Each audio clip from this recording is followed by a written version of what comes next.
But you ask about. I see you at the door, wanna get back more. I don't want this anymore. Cause baby, we can dishes. We're gonna make a dictate my life. So baby, you can dishes. Yeah, don't you think about me? Honey, I think my husband's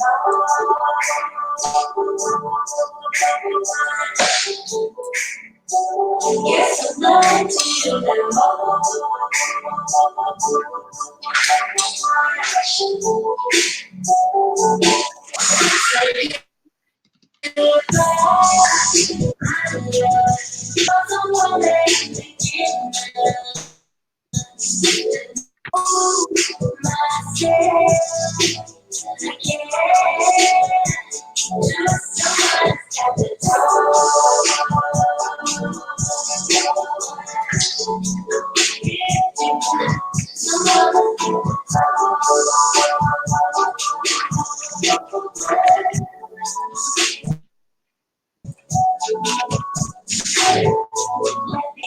Time is precious, it's something you just have to do without.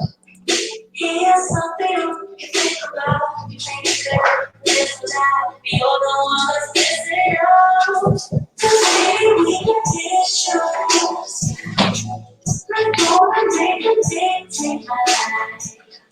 So baby, you can dishes, yeah, don't you think about me?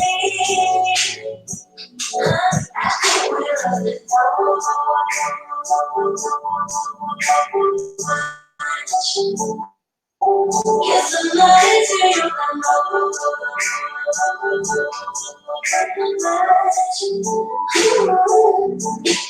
It's a goodbye, my love. Already know someone that you think it's nice. And I lose myself again.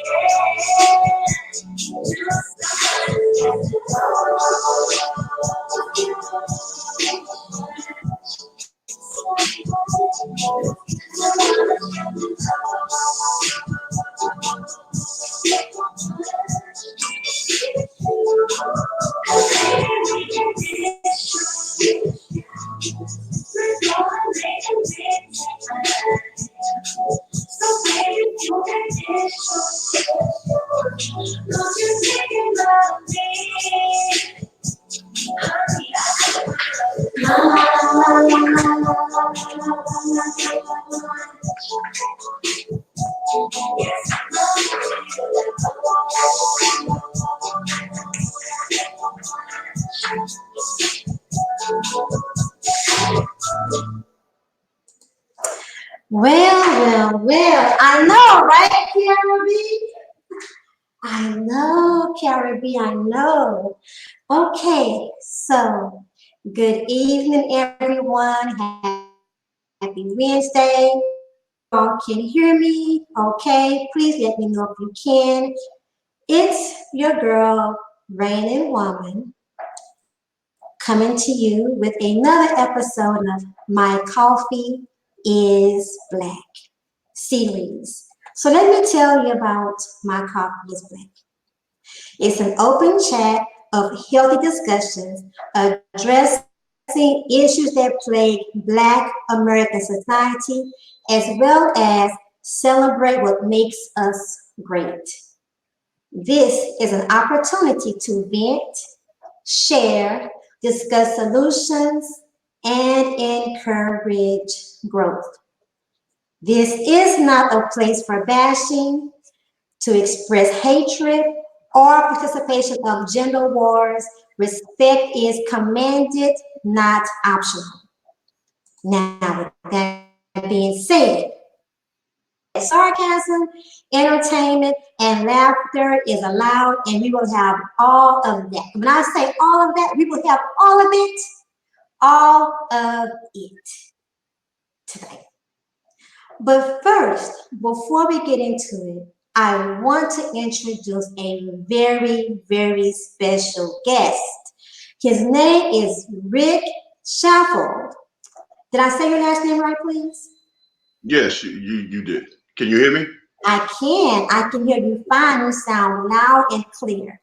So, Rick Shaffold has a movement, a purpose, a mission. And I'm going to give him an opportunity to talk about his mission, give a good introduction before we get into the topic at hand. Are you ready, Rick? Yes, yes. Awesome. Please tell everyone who you are and what you do and how important that is to you. Okay. Hello, audience. I hope everyone's doing fine tonight. My name is Rick Sheffield. I'm originally from Boston, Massachusetts, and somehow, somewhere, I ended up here in Houston, Texas. So go figure. But I'm an East Coast guy, and I really am a down to earth person who has just come into himself in the last 10 years. The way I started coming into myself was looking at my family and trying to build my family, and that is the collective family. In regards to my wife, my daughters, and my son. In seeing the struggles in my community within trying to build my family and strengthen my family, I came up with a movement with my partner, Seven Poet, called More Than a Rib. When people think about it, they were thinking about food, unfortunately, but it was more than a woman being more than a man's rib. And it started out being specifically for women. And it's sort of odd that a man would say, well, let me give women this movement. But I looked at it in regards to you needed a true uh, no holds back perspective in regards to what men are looking for, what men see, uh, what men want to build, who men want to build with, what men want to build. So I started the more than a rib movement in regards to women for women to empower themselves as well as see what the other perspective was in regards to what men look for, what men. The movement evolved after the first year because it became more than about just women. When I looked at it, I was like, I can empower the women, but if I don't empower the women, the children and the men, we will still have a dysfunctional family unit. So then the movement shifted in regard to it being more about the strengthening of the family unit versus one particular individual in the family unit. Well, that is definitely detailed enough, and I am so grateful for your movement, and I really want to participate. So I'm looking forward to after this stream, us being able to really connect and share some things together because I definitely believe in family and I believe in change, but I am a traditional woman. Um, and like I said, I just believe in a whole family unit. And I believe in being family oriented, whether you are a single person or a married person. I believe in being family oriented, if that makes any sense. Absolutely. You still have to, I guess you still have to internalize family, whether it is the traditional uh, two parents, boy, girl, white picket fence, and a dog, or a cat, if you will, and whether it's the single mother or the single father rearing their household and children. In today's society, when I wrote my first book back in 2013, the numbers were staggering regarding single women ran households and specifically single Afro-American women ran households, which we're looking at maybe 22, 20, 23 million in regard of single women ran households, and Afro-American women made up 75% of that. So, Mm. so even in that, in writing my first book and just doing the research and the focus groups, I saw that there was a need in regard to how did we get here versus where we're at. So I did some backtracking and started looking and doing research in that, and saw that the black family was falling by the wayside, and the black family is the strength of the black community. Now, there's nothing taken away from single parent households, but a collective household usually is sometimes more stronger than a single parent household in regards to the mentality that it takes to survive, and also on the monetary note, far as survival. So I started looking at that, and I definitely wanted to provide some knowledge, knowledge-based resources to say, the single mom can make it, the single dad can make it, and the collective two-parent household can make it, but how do we strengthen it? So that's when I started looking at things a little different and started changing the dynamic and the paradigm of my conversation, not only just to include women, but to include everyone. So you decided to address the root, not the tree. Well, not the symptom, absolutely. It's more than the symptom. It's always going to be more than a symptom, and it's Mhm. definitely always going to be more than a symptom with Afro American society. We just can't say we're at a certain point and don't realize how we got to that point. Right. Okay, so everyone, I became acquainted with Rick like literally just a few minutes ago. I was promoting on my Twitter and on my Facebook, and I decided to reach out to a few people personally and directly, and came across this man and this mission, and I picked up the phone and dialed and asked him to join me tonight if he could, and definitely in the future, in the very near future. I'm hoping that we can do that.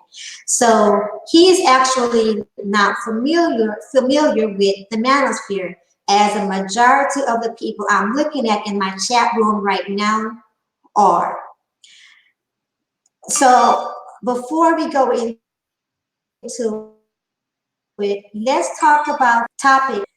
This is, I know some of you are probably wondering, how did she come up with this title?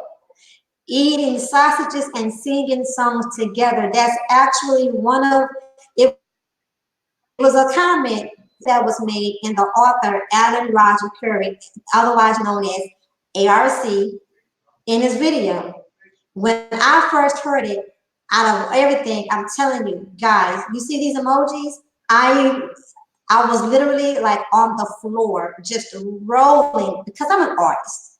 And I'm an artist, I'm a Gemini, I get visuals in my head, and the visuals I had was just killing me. They were killing my socks. So I said, this is what I'm going to title the video. So this is a reaction video slash discussion. The reason why this time and I chose this video to react to, as many people know, I am one of the Black women that have moved around the Negro Manosphere.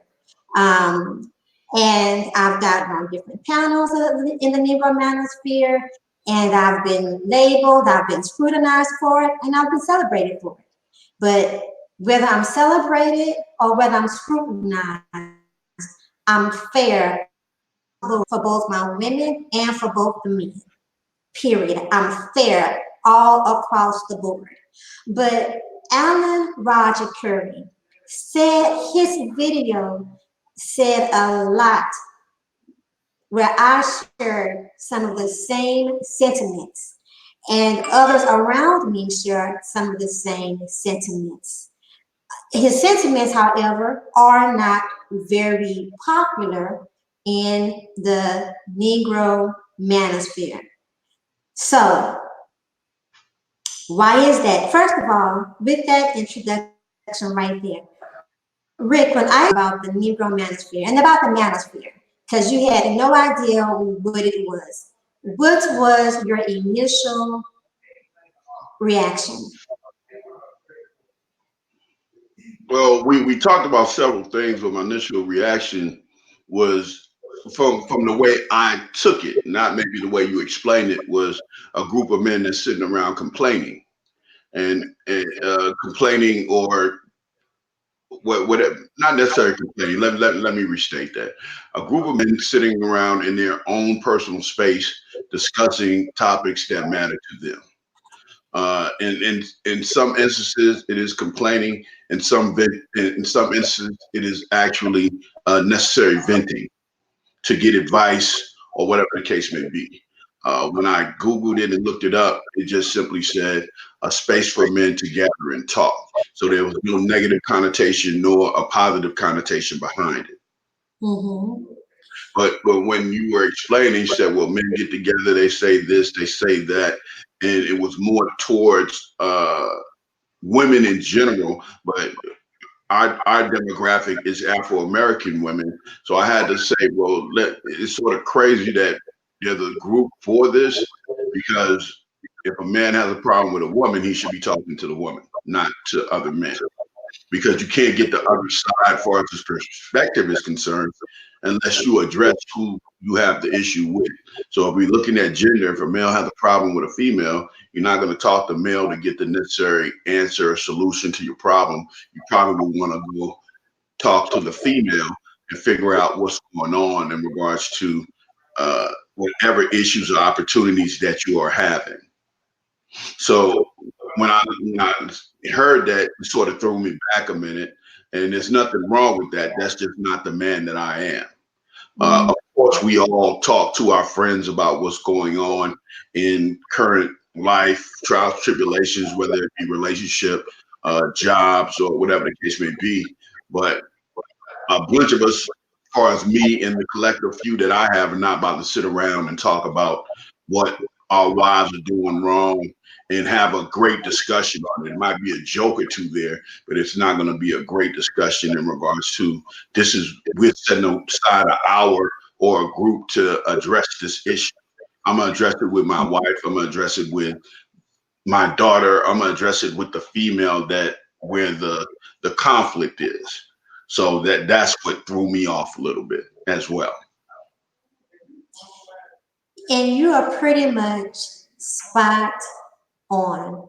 So I'm grateful that you took a few minutes to actually look into it before just jumping on the panel and besides just taking my description of it. So there is a lot of, unfortunately, but fortunate at the same time, there actually is a lot of complaining and a lot along with venting. Um, in some instances, it definitely look like a lot of males crying and whining, and some of it has to do with, and then we're going to get into what Mr. Roger, why Mr. Alan Roger Currie did his video, which is part of his frustration. A great part of it has to do with men complaining about the vagina they never got. Excuse Com- me?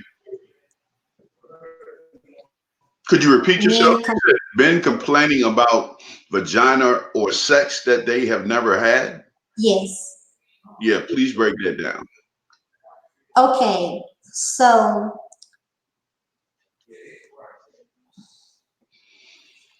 men who approached women or desired women at different points in their life, from being in school on up into their fully grown and years of maturity. Um, the vaginas that, excuse me, the women that rejected them or dated people who was not their, they didn't fit the description, were not their type. For instance, they dated thugs, or they dated bosses, or they dated roughnecks, or they dated everybody except that type of man. And so this type of man is whining and crying and complaining about the vagina that didn't choose him, chose somebody else, and messed up the community because they had children with men, or they married these other men, and now they're single, and that's what the whole problem is. They should have chose me. So for the most part, and I'm just going out on a limb here with my intuitiveness, is to say that the nice guy that finished last is complaining. And when we look, is that correct, incorrect, or am I on the right path? Nope, you're on the right path. Okay, so the nice guy that finished last. Now, the first thing you have to do in this manosphere situation is, but before we even enter that and even entertain whether someone's complaining or crying, whatever the case, however you want to describe it, we want to respect anyone's opinion. That's the first thing. Yes. That's why I went back and changed and said, no, let me not say complaining. Let me reword this and say something else, because um, just to on the outside looking in and not knowing exactly what those individuals are going through, I still need to have some respect for it, whether I agree with it or not. So that's the first thing. Now, nice guy, there are a million nice guys that finish last, uh, and there are a million nice guys and other non-nice guys that do not get chosen. But the thing here is in your definition of what your definition of a man is in regards to these groups.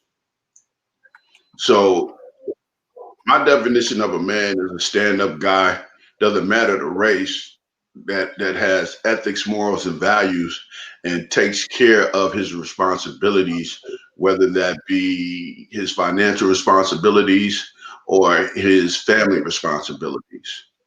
So that's the first thing. Now, how men process their emotions is something totally different, because in these groups, there might not be men that are in tune with their emotional intelligence.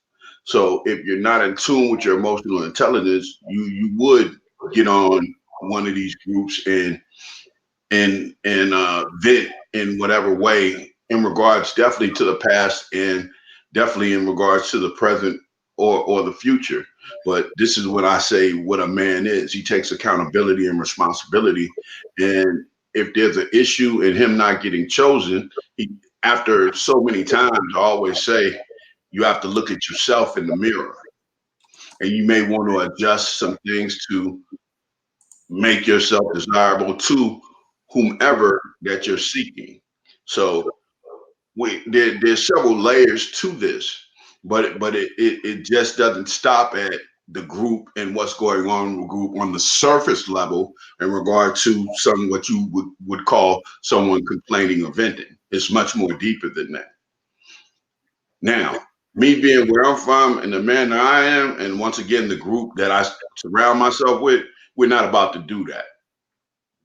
We're not about to be talking about somebody that didn't choose us in the past, because we're looking 10 years in the future to figure out what our destinies are.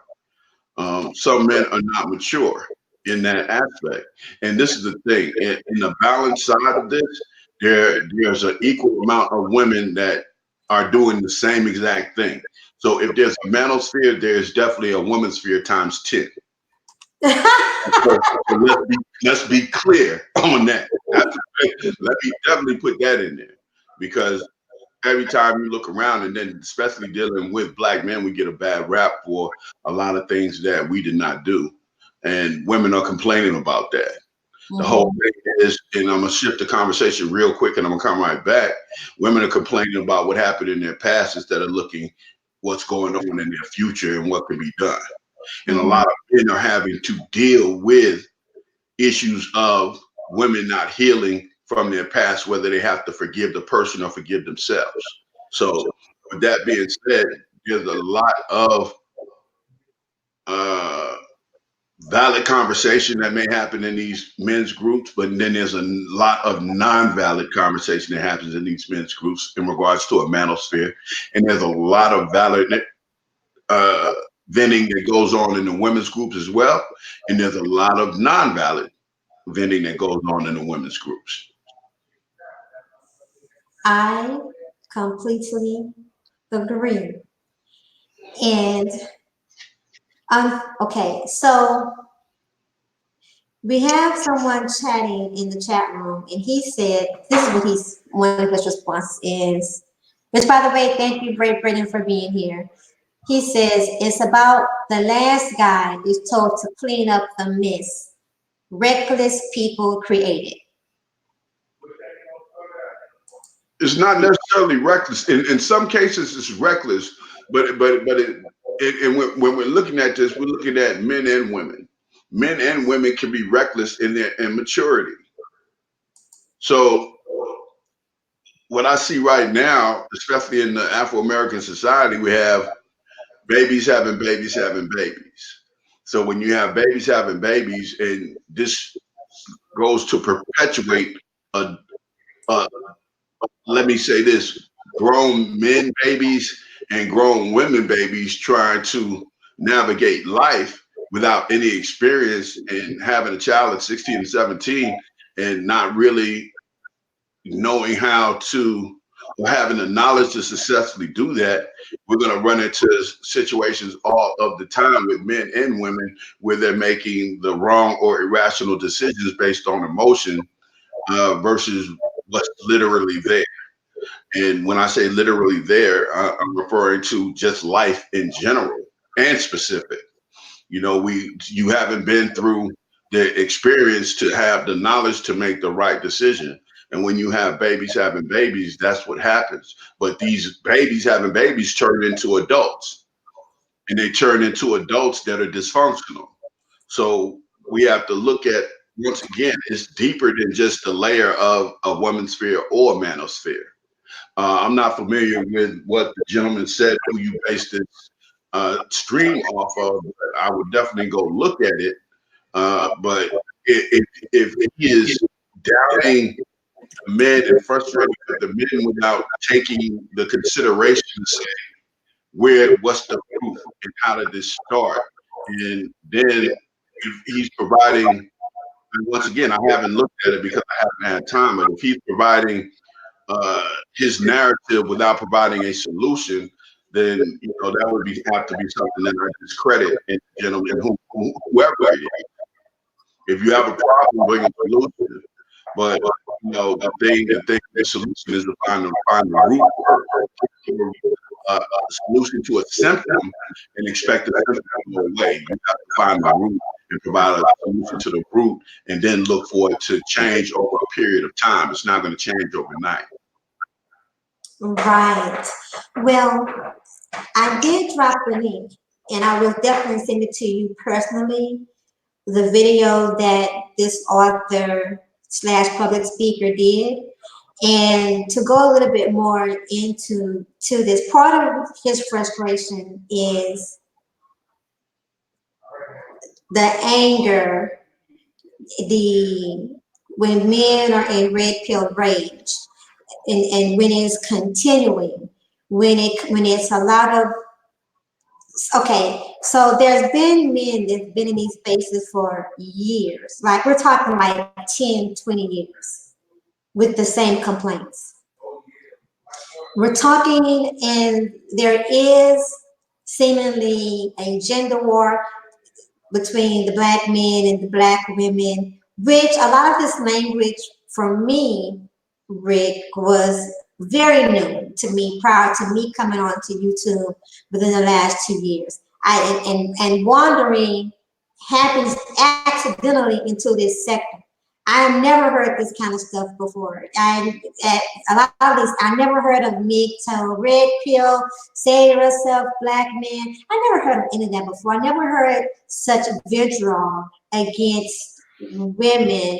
And if anyone would have told me, I'm a woman of mature, I am a black woman of a mature age. If anyone had told me that I would grow up and I would hear grown men still talking about who they couldn't get to go to the prom with them, well into their 50s, I don't think I would have believed them. But that goes on. That is a specific story that goes on in the Negro Manosphere. If anyone would have told me that men would be, I would hear men talk about the vagina that they didn't get when they were teenagers, or being chosen, having someone else chosen over them, or feel like they're being chosen last. I don't think, and talking about it well into their 40s and 50s, I wouldn't have believed them. Part of the issue I have, Rick, is that some of these men claim to be married and or in a relationship. And I'm like, Houseway, how do you have 8 to 10 hours a day, every day of the week, to participate in conversations about vagina you didn't get, or vagina you want and don't think that you can get, or fixing the community and all of these things, and you have a relationship currently? How do you have that kind of time to do that? And to still cry so much and whine so much, and that's what I'm calling it, about the past. Great Britain, this is a reprimand on Obsidian, not the Manosphere. No, he's being used as an example. Do not try to distract the conversation, Great Britain. He's being used as an example. That is being used as an example. He is a part of the Manosphere. That is the, thank you. So I wouldn't have, that's part of it. So how can you, in my opinion, not only how can you have this kind of time, but how can you help others overcome something that you dealt with years ago if you're just joining in and targeting and capitalizing off of their pain points? Are you're asking me the question, or that's a question in general, or? I'm actually asking you now. Well, the thing is, so first and foremost, I used to be a certified life coach, which is nothing more than a person that has an ability to have some organizational leadership within his life relationship and able to guide others in the same premise that he has built or structured for him to be successful. So that is me. I am no longer that, but I still do give advice, depending on the relationship and depending on the audience. Now, with one thing we have to address in our community is mental wellness. Yes. Mental wellness is, if someone is still fixated on something that happened 20, 30 years ago, that has to do with mental wellness. That has to do with security and insecurity, which is also part of mental wellness. So we have to address the mental well. You can say, well, how can a person do this, that, and the other? And then how can someone speak on it? You just have to have the experience or expertise to speak on it, or have consulted, or have uh, given guidance or direction on that specific subject matter. Uh, with men, if there's a group where there are men that are gathering and they are discussing the topics that you're referring to, I would say, and they are involved, whether they be married or in a committed relationship, I would think that they need help with mental wellness. And that's going to be clear because they are insecure somewhere. Just because you have some of the people that have the most in life are insecure. There are millionaires and billionaires that are insecure. Now, the thing is that material things do not make you secure. Uh, your security comes with self worth, where you're at as an individual and how you feel about yourself. So if someone has someone and they don't feel good about themselves, their self esteem will not allow them to get out of one of these groups because it's all about how you see yourself in the mirror. And we have to, as black men and black women, we have to survive the mirror. We have to look in, address the person in the mirror, and become secure with ourselves. Once we become secure with ourselves, that whole situation in regards to a manosphere or a woman's sphere will decrease. It will never stop because there are always people that stay in a victim mentality just so they will have uh, what can I call it? Attention. So there will always be that. And as long as people are not getting their mental wellness addressed, there will always be a small percentage of that group that still exists. Once again, whether it be men or women. One thing I would like to say, while this is your show, and we're addressing the manosphere, it wouldn't be fair without addressing the woman's sphere because unless you have already addressed it in another stream, because there's a balance. There are men who are insecure and in these groups, and then there are women that are insecure and in these groups as well.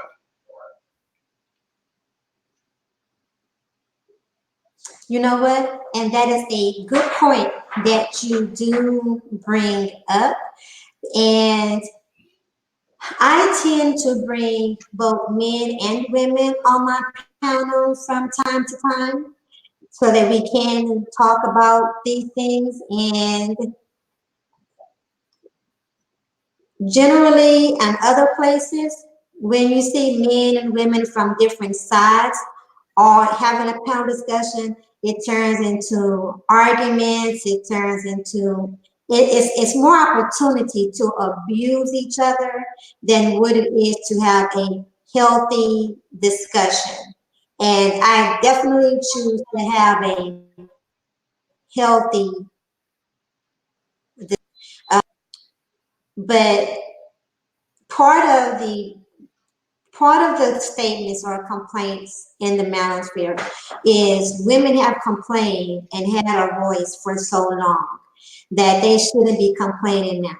Some of the complaints in the manosphere is because women on have been literally bashing them. There are certain YouTubers in this section that call men Dusty Betterman coons. I'm sure you haven't heard that one before. They're trash. All black men are trash. These black men are no good. All black men hate us, and things of that nature. They're defeated. The black man is defeated. Um, these men are they're dominated. Let's see what else do we have. They abandon the community. um, some, are accused of they're the reason why the black community, such as it is falling apart. They're the reason why there's no solid black family or familiar structure. structure in the Black community. And it's both sides pretty much blame different reasons. The thing with the Negro Manosphere is they have these movements that's about leaving the black woman alone, like save yourself, black man, save yourself, black man, don't with the American black woman, go elsewhere and deal with those women. Oh, how could I forget? Because we're not feminine. I almost forgot the Western woman, especially the westernized American black woman, is not feminine enough. I don't know how I almost forgot that. So Well, go. Hmm? you have to really, once again, we're looking at a lot of surface things here, but you Mhm. have to look at the history of the black women from welfare on. So from welfare on, the black man was removed from the house. The black man was removed from the house to separate and stop the black family from growing and being strong. So Mhm. as black men were removed from the house and the assistance was provided from the government took the man's place without having any uh, back and forth conversation in regards to how are we going to survive this. It became how is she going to survive this in her mind. So in Mhm. that, without having an interaction with the black man, what has happened to the black woman throughout the course of history, as each century or each year or however you want to describe it, she has become more aggressive in survival mode. And when it comes time to interact with a man, she still is on the aggressive mode versus uh, I want to say submissive, but submissive won't be the right word unless you're in a marriage, I guess, if you will. But she's more aggressive than most of the other races or cultures because the men in other cultures were not removed from the household like the black man. So when you start looking at this, you have to look at the layers. And over a course of time, the black woman has become more aggressive in her stance, in her presence, and in her being, but to me, while still being sexy as hell. So that is sexy. But at the same time, when it comes to we need to have a collective conversation and there's no wiggle room in regards to a happy medium.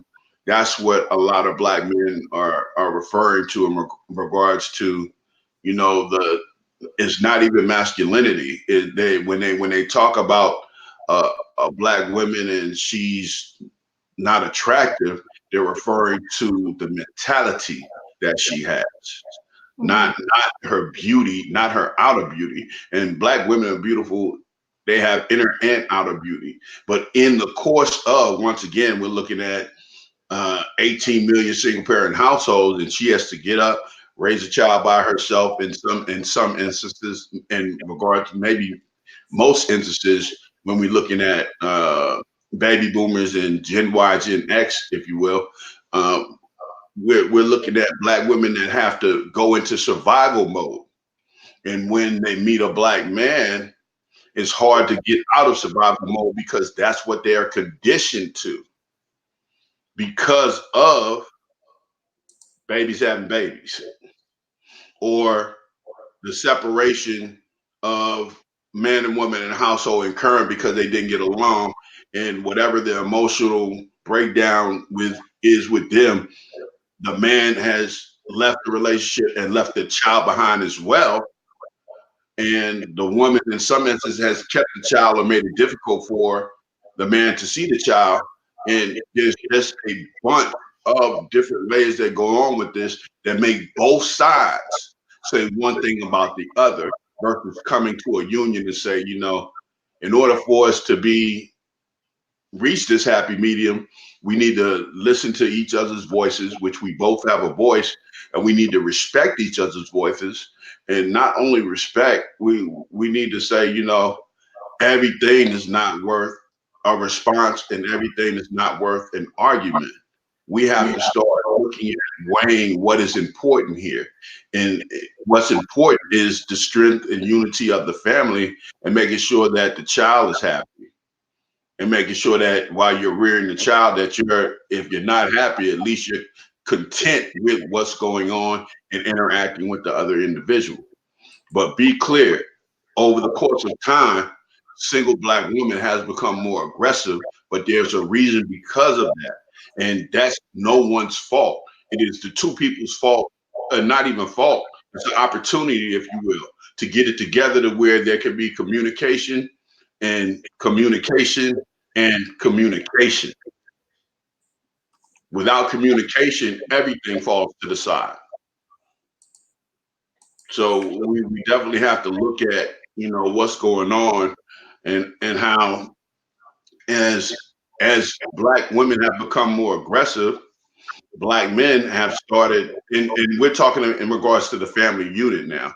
Black men have shunned their responsibilities in regards to being a father. So we have to get to where we can be co-parenting and where we can be communicating in regards to how do we get to black women not being attractive, if you will, and how do we get to black men not being shit, if you will. Mm-hmm. We have to say, okay, here's where it starts. How do we correct that? A lot of it is with communication. A lot of it is with self-healing and knowledge of self and self-empowerment and understanding who you are and what you bring to the table. And what you bring to the table should never outshine, whether you're a man or a woman, what the other person brings to the table if you bring more to the table. And therein lies the power struggle that you were talking about. Because if you're working as a team, whether in-house or out of house, you still have to be a team as long as you have a child together to make sure that things are comfortable for the child. And what's going on right now, a lot of emotions are involved, and the emotions are keeping people from being mature in what's best for the child. But back to black men not dealing with black women, that's insane. For me, that's a form of self-hate because the the relationship between the most ain't nothing guy and ain't nothing female can be managed as long as it wants to be managed. So a black man saying he doesn't want to deal with a black woman, and I was telling you earlier, I have consulted and guided some men that don't even want to deal with their mothers because of what they say is negative energy. But here we go with the root and the symptom again. Some of these mothers have been crack addicts and have redeemed themselves in regard to being upstanding citizens in the community, but they still have some form of whatever it was they were dealing with then, whether it be hurt, pain, not forgiving, or just haven't evolved as far as that individual wanted to evolve. And when someone wants you to evolve more than you can or willing, that is selfish. You have to accept some people who they are. And if you can work with it, you deal with it. And if you can't, then you leave it alone. But I find that in most instances, it can be worked with. Wow. Well, I would like to share the video, give an opportunity, and those who in my chat room did not get a chance to see any of it, to see a little bit about what happened in the video. Do you have time for that? Well, so I have a video conference at 7 o'clock, but how long is the video? The video is about 30 minutes long. Oh, So I'm not going to be able to respond or watch because I do have something at 7 o'clock Central Time that I have to attend. But I would definitely like to continue the conversation. And outside of this, I will watch it on my own and I will get back and email you or text you and say, hey, I agree, I don't agree, or I agree with this part and I disagree with this part. And then maybe we can continue this conversation on later time or start a new conversation in regards to, once again, if there's a problem, we need to bring a solution. So we don't need to just talk about what's wrong with the manosphere. We need to say what solutions can be provided to that element or to men that are in that element to say, okay, this is how I can get out of that, or this is how I can change my perspective, or how I view Black people. I absolutely love it. Thank you so much. I definitely want you to be timely for your previous appointment. So, I mean, well, your next appointment. So please, everyone, let's give Mr. Rick Schaffel a round of applause. And thank you so much for coming over. And I look forward to us speaking in the very near future. Give you the information and you have a great night. Thank you for Thank, everything that you do today. thank you for having me. You all have a great night. I hope the conversation evolves in a positive way. Awesome. Have a good night. All right. Give me 1 second, everyone. Okay. So that was once again, that was Rick Schafold, and his mission is more than a rib. And there's a website for that. I will grab the link to that.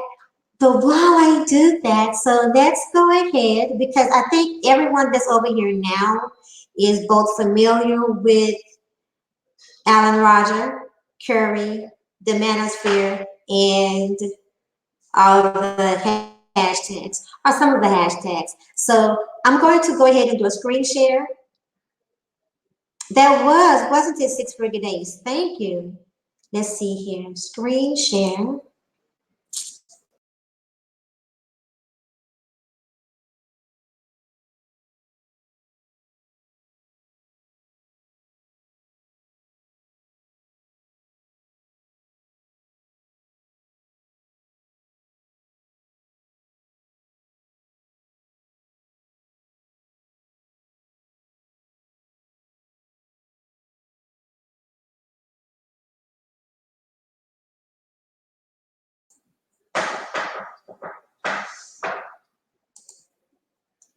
Hold on, everyone. Hold on.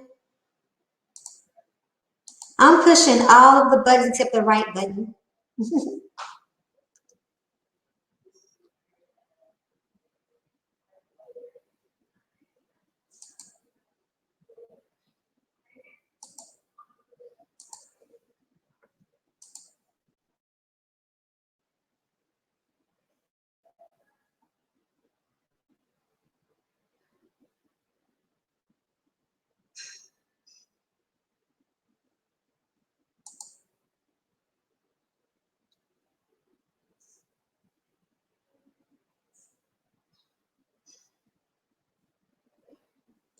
Here I am. Hold on.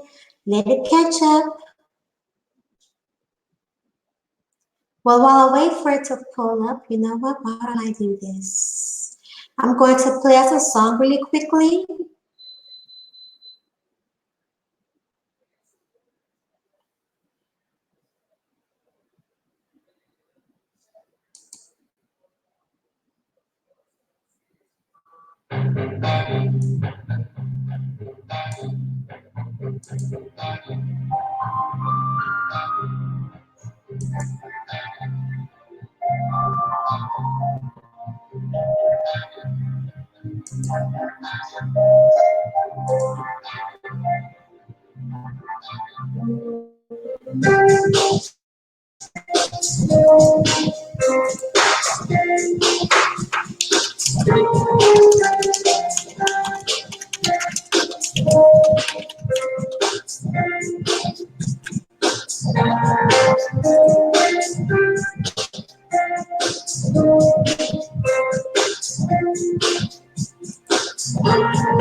Okay, so I have the video pulled up and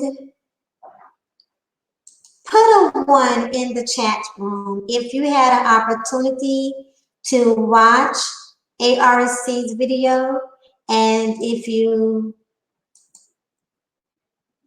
put a 2 if you have not but you want to see it. I'm going to play it regardless though.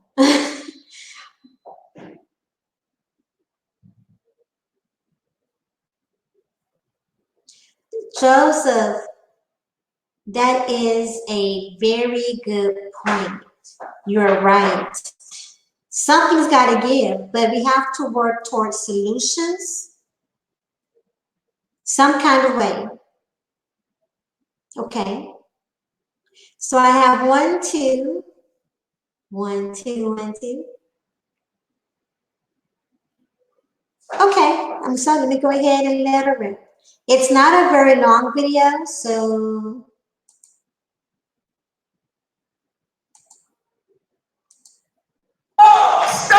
Stop! City! Stop! City! That's your AR City! Yo! Stop! Yo! Stop! Yo! What? Yo! Hold down! Yo! City! Black women. City! I ain't making excuses for black women. Come on, man! I ain't making excuses. What excuse I made for black women? No one. Yo! You're doing it. Yo! What excuse I made for black women? Yo! You're doing it.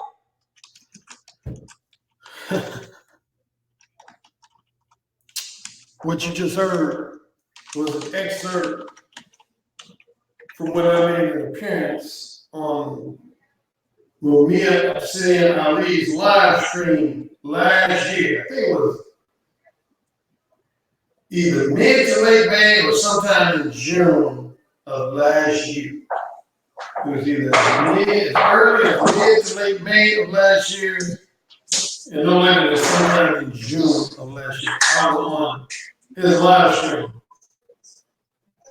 And the shouting match you heard was he invited me on his live stream to talk about his favorite subject, which is black female fuckery. Black female fuckery. And at the time, he started going off and saying, stop!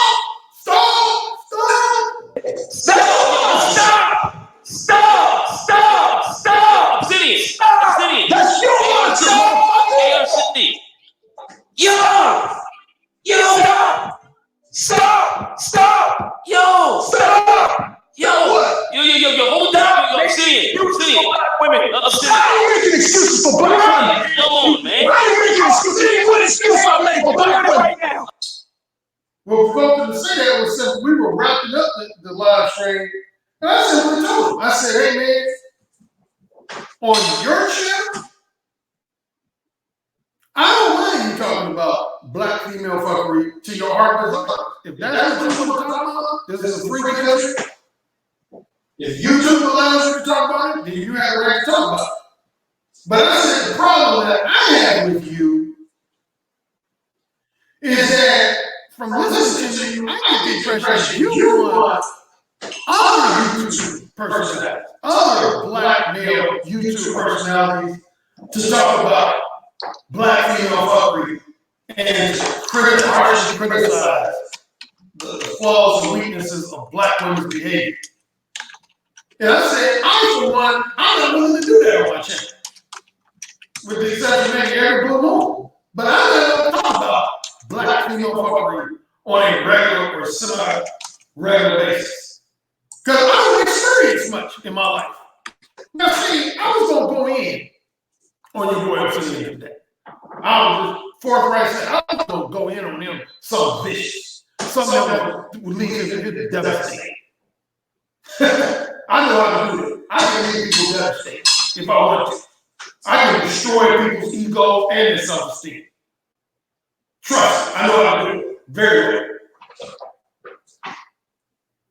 So I was gonna go on him something vicious. But then what made me kind of calm myself is if you go back to the video I did just last week, I did a video where I talked about how one of the reasons why a lot of men, and this is not just black men, this is men of all races, one of the reasons why a lot of men have negative attitudes towards women is because they have a strained, dysfunctional, and or non-existent relationship with their mother, or in some cases, a stepmother.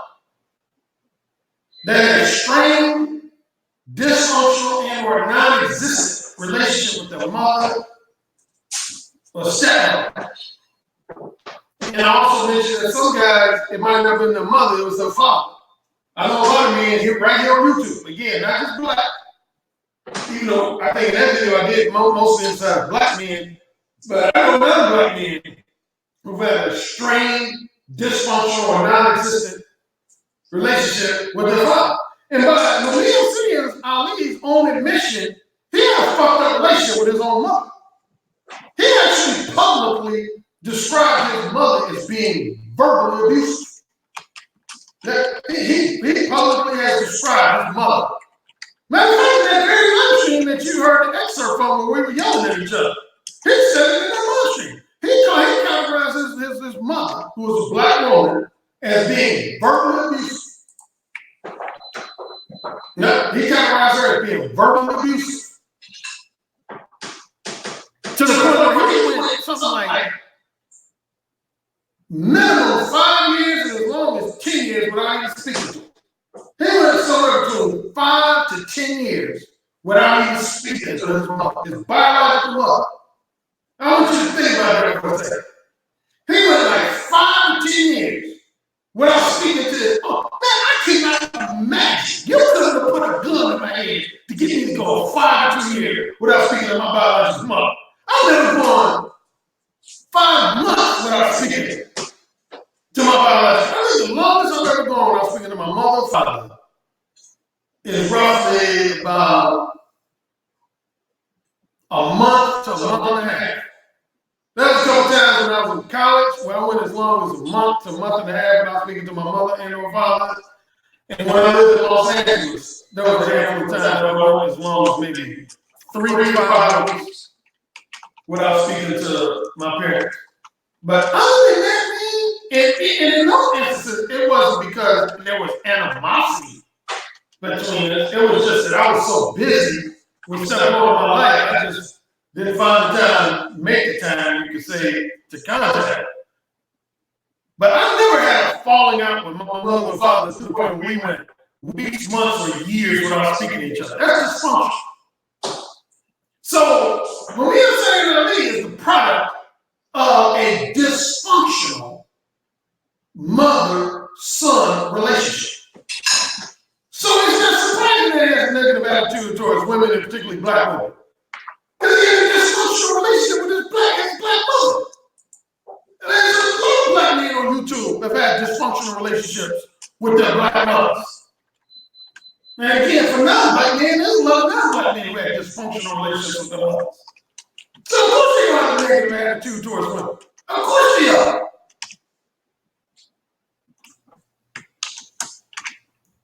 And you know, I'll say this. If that is the case, I'm not going to come down too hard on these guys. It is what it is, as they say. It is what it is. Your relationships with your family members, they are what they are. But my only thing is, I was expressing him in that live stream. Don't try to expect me to have the same negative attitudes towards women because you have negative attitudes based on your fucked up experiences with women. That's my main point. Just because you have fucked up experiences with women, don't expect me to get on my channel and talk. Now let me pause right there before I continue. Kudos I give Roger Currie kudos for that stand. He clearly said, if you have an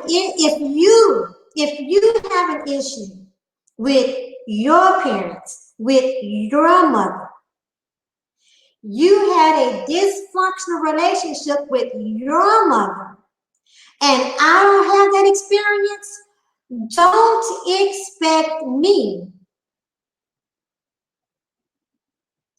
to share the same sentiment about Black women and about my mother when we don't have the same experience.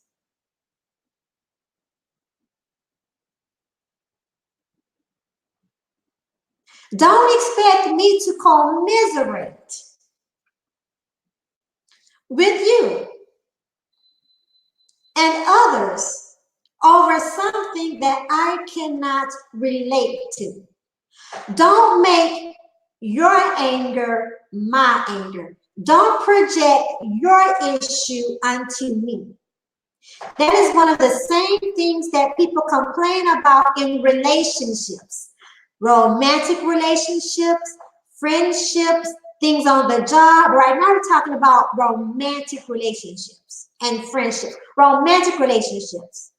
People projecting their issues onto somebody else and being upset when they project them, when you reject their projection. He said, I can't relate.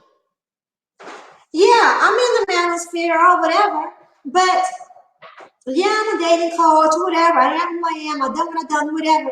But I cannot relate to what you're talking about. I cannot relate to that pain. So for me to use my platform, not yours, but for me to use my platform to take on your pain point, basically it's disingenuous. Basically it is fake. Basically it is phony. Basically he has no reason to do so.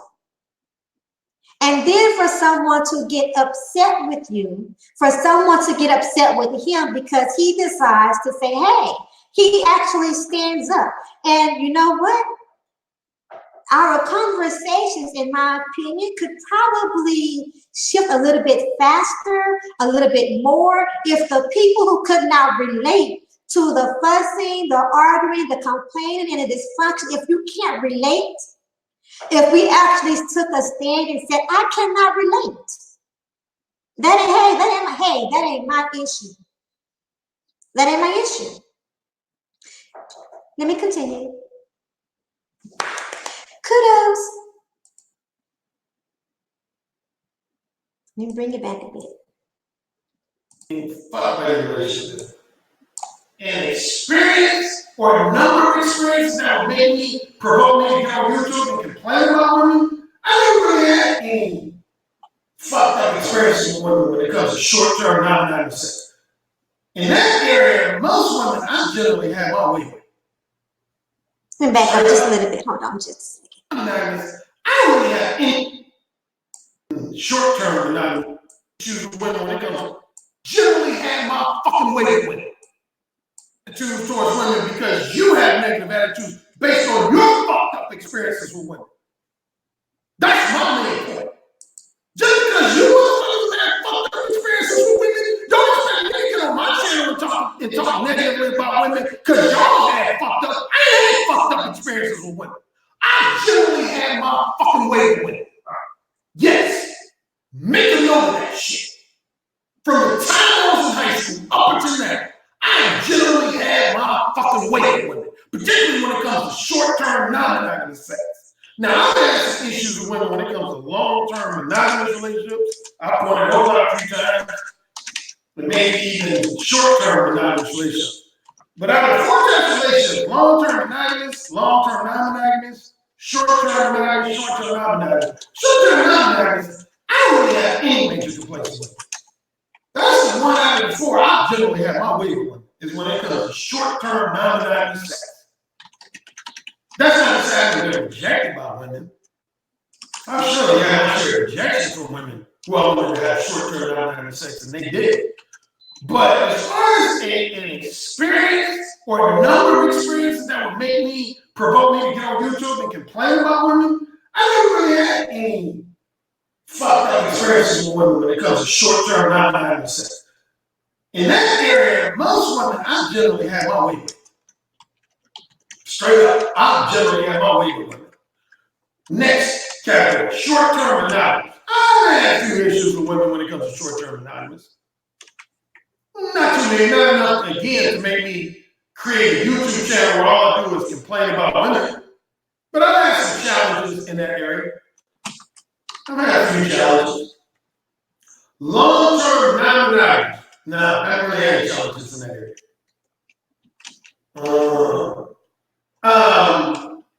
Probably the number 10, you already know about this. And I always refer to this woman as Sharon, which is not her real name.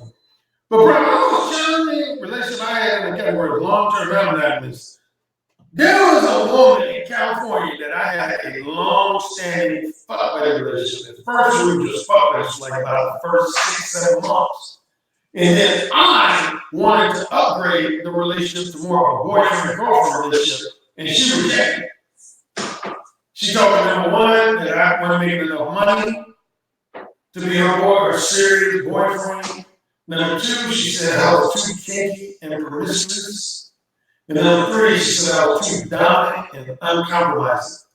And so for those 3 reasons combined together, she said basically, I don't want you to be my boyfriend. She's basically like, I'm cool with you being my fuck buddy. But as far as us being like exclusive boyfriend, girlfriend, she's like, nah. And I was really attracted to this woman. I was really, really like, at the time, I was really, really attracted to her. I was probably about to talk about this one. And yeah, she rejected.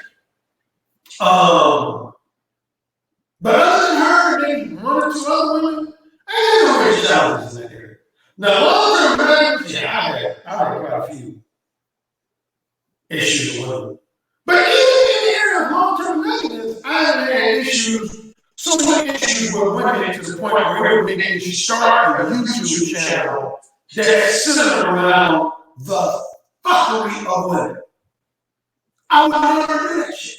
In a million years, I would never start a channel that my primary emphasis on my YouTube channel is about the fuckery of women. Because that's negative. And I hate negative people. I hate negative people. That's an interesting statement to express. Because when you say hate, that's negative in itself. So I'm negative there. I have to express a negative sentiments in order to tell you how much I dislike negative people. I hate negative people. I try my best in my real life to stay away from people who are always negative. Me too. Negative.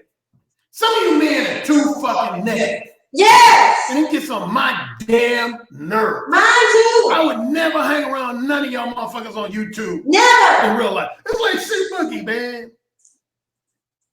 I ain't did a video. I don't know if it was early this year or last year. I think it was early this year.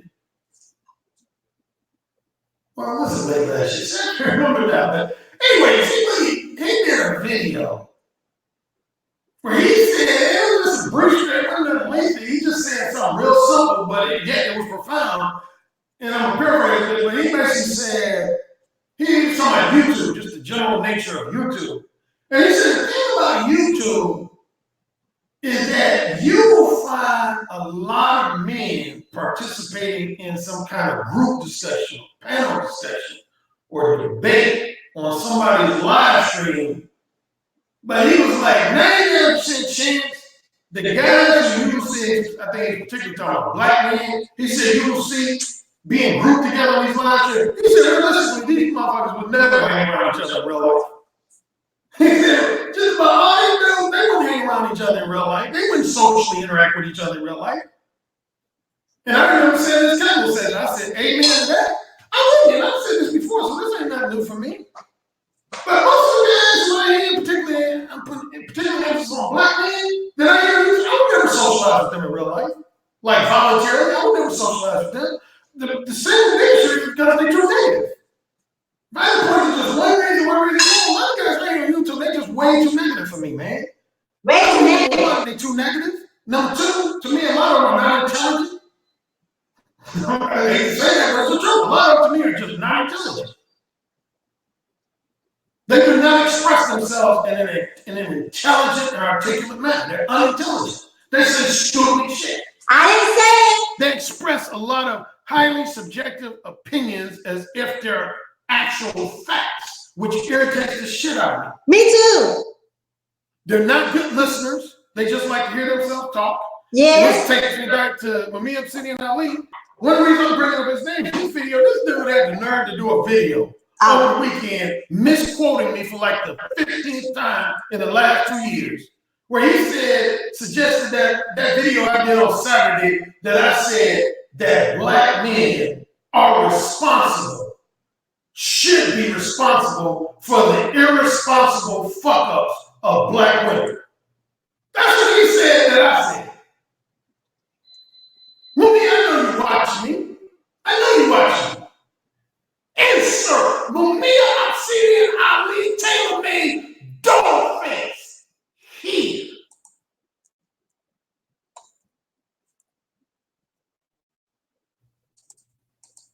You're not listening, motherfucker.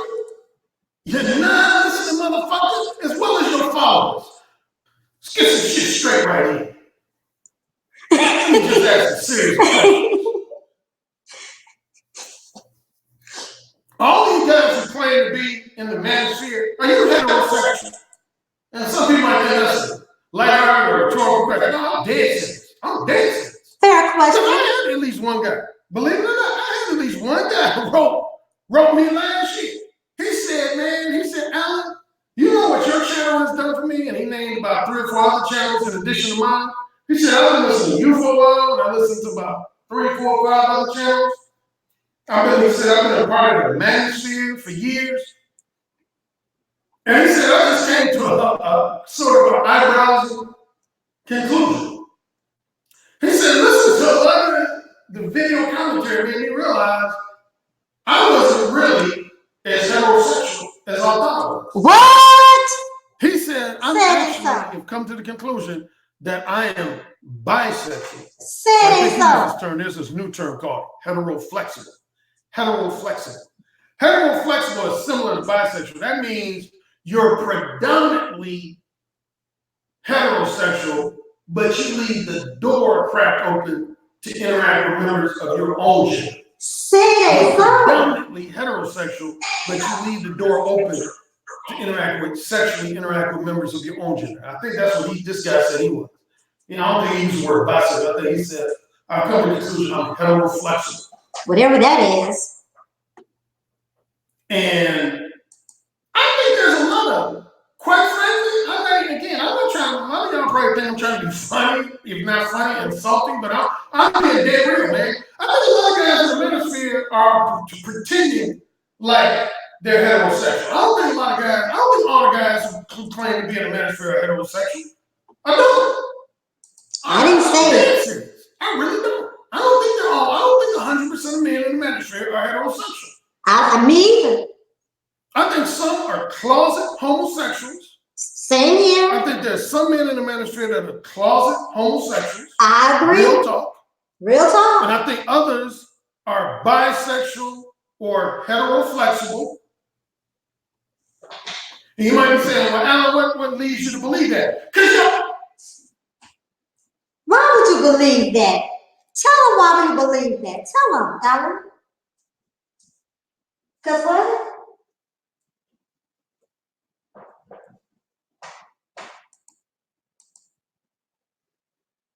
Uh-oh. Listen, we might be experiencing technical difficulty at this time, but we definitely want to hear what he has to say. So, hang tight. Don't go nowhere.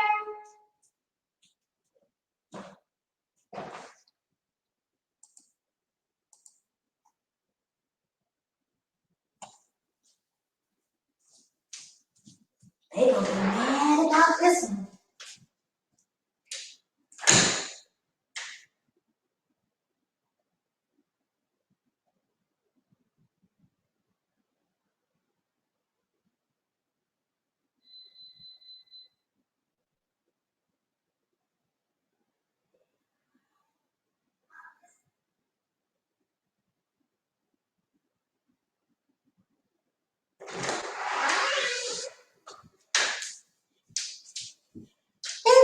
me get that to come back because we don't know what's going on with that. Let's try on something. Hold on.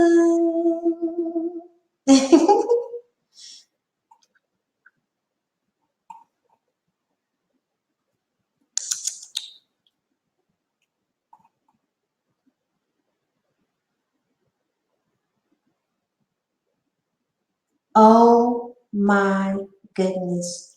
Why do I have to see a bug? Why?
Oh yes. Let me get back to screen sharing. And after this song plays, I am back.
Until you use me up.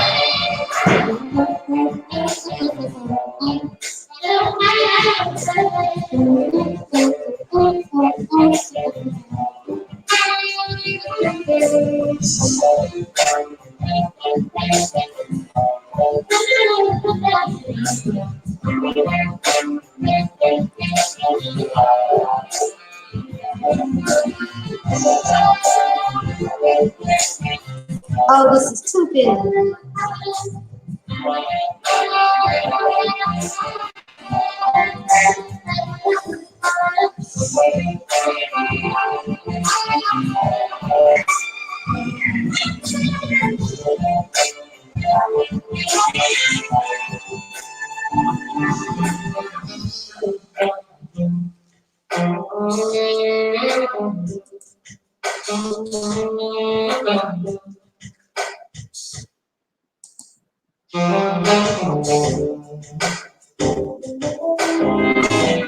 Dr. Sax Love.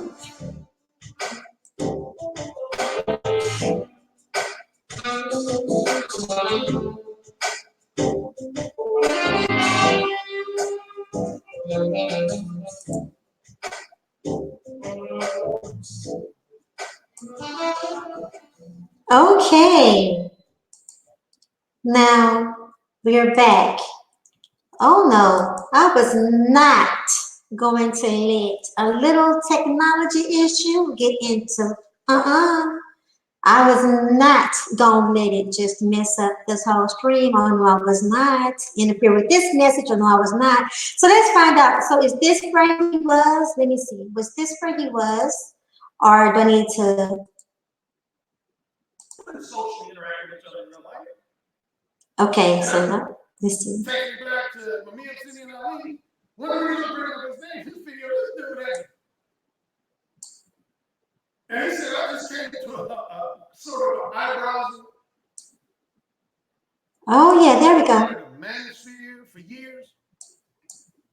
And he said, I just came to a sort of eyebrows conclusion. He said, listen to the video commentary made me realize I wasn't really as heterosexual as I thought I was. What? He said, I actually have come to the conclusion that I am bisexual. What? I think he used this term. There's this new term called heteroflexible. Who? Heteroflexible. What? Heteroflexible is What? similar to bisexual. That means you're predominantly heterosexual, but you leave the door cracked open to interact with members of your own gender. On the down low? Predominantly heterosexual, but you leave the door open to sexually interact with members of your own gender. I think What? this guy said he was. I don't think he used the word bisexual. I think he said, I've come to the conclusion I'm heteroflexible. Heteroflexible. And I think there's a lot of, quite frankly, I'm not trying to, a lot of y'all probably think I'm trying to be funny, if not funny, insulting, but I'm being dead real, man. I think a lot of guys in the Manosphere are pretending like they're heterosexual. I don't think all the guys who claim to be in the Manosphere are heterosexual. I don't. I question some of it. I really don't. Come on. I don't think 100% of men in the Manosphere are heterosexual. I think some are closet homosexuals. Tell us why. I think there's some men in the Manosphere that are closet homosexuals. Why? Real talk. Why? And I think others are bisexual or heteroflexible. Why? And you might be saying, well, Alan, what leads you to believe that? You're always talking about avoiding women. What? How can you be heterosexual and you're in favor of avoiding women? What? Explain that to me like I'm fifth grade, like I'm a first grader. Make it make sense. Explain that to me like I'm a first grader. What? You call yourself heterosexual, but you always express a commentary that basically centers around men. You should avoid dating women. You should avoid fucking women. You ain't heterosexual. How can you even say you are? You're not. How? You're lying to yourself and your family and your friends. How, You're Sway? heterosexual. You're a damn lie. You're a damn lie. How, Sway? You're a damn lie. Calling yourself heterosexual. No, you're not. No, you're not. You're either closet homosexual or you're a heteroflexible / bisexual. That's what you are. You want the company of other men. Not just for friendship, but you want to fuck other men. That's what you want to do. You don't want to fuck women? So what does that lead me to believe? You don't. Hold on. Wait a minute. What did you say, Roger Currie? Did you what? What did you say?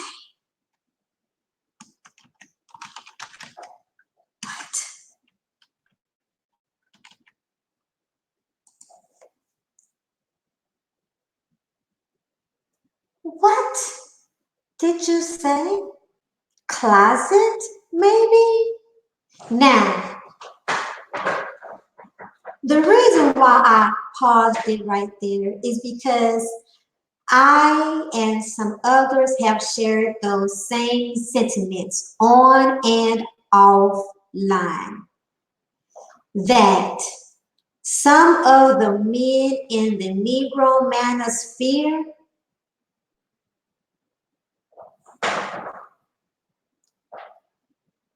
gotta be on the down low. Some of the men in the Manosphere are grooming. You know how pedophiles groom their victims before they victimize them, before they exploit them, before they capitalize off of them in some way? grooming some of the men from their pain points, ploying, using it as a ploy. But because heterosexual men don't talk like this all the time.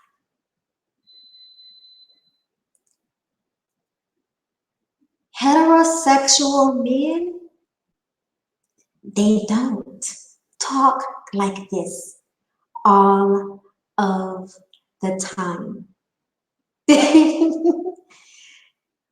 Let us continue.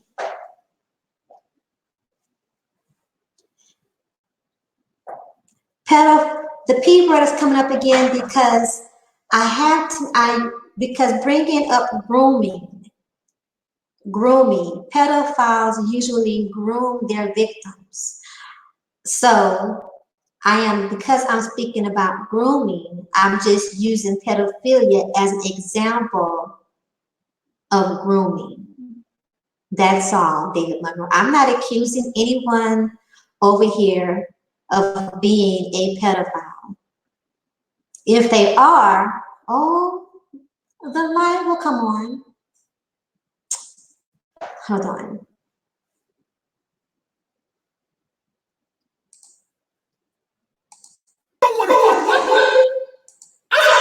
Comments on YouTube. I'm listening to comments on these podcasts and that shit. Why you guys like women? You don't want to fuck women. You don't want to get pregnant. You don't want to marry. You don't want to date. You don't want to deal with women. So what the fuck are you doing? What are you doing?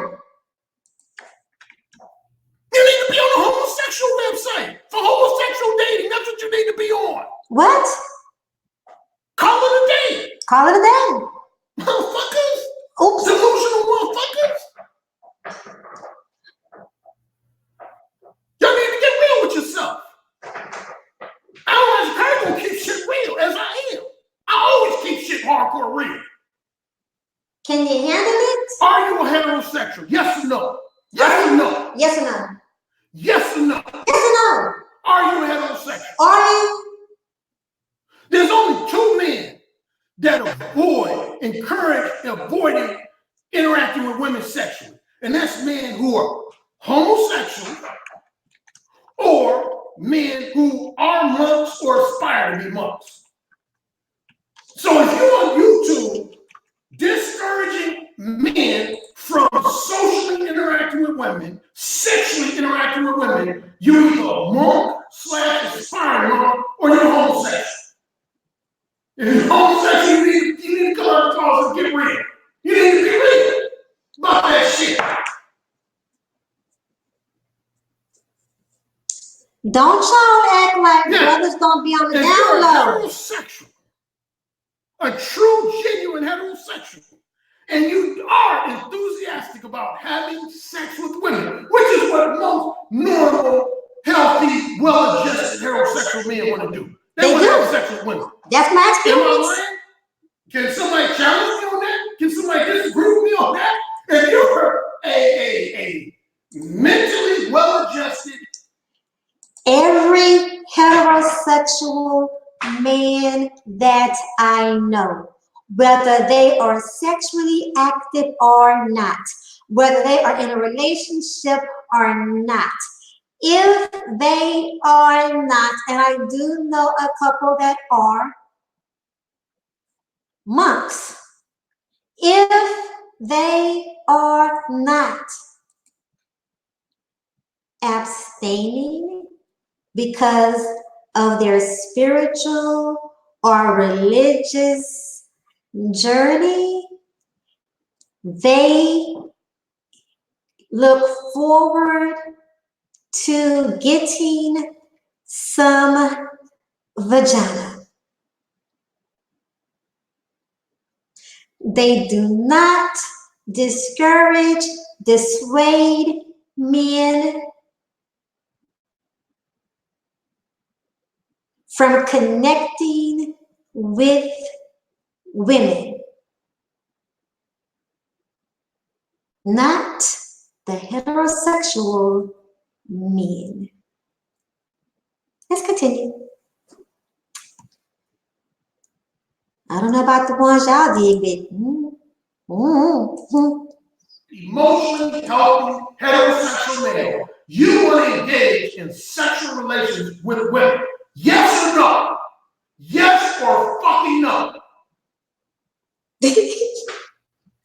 the way he says it though. If the answer is yes, how are you gonna go about doing it? How are you gonna go about doing it? How are you gonna go about having sex with women? You gonna wait for them to come to you? Attraction? You gonna wait for them to come to you? I've already addressed that. You gonna seduce them, which is my number one area of expertise. You gonna persuade them and seduce them.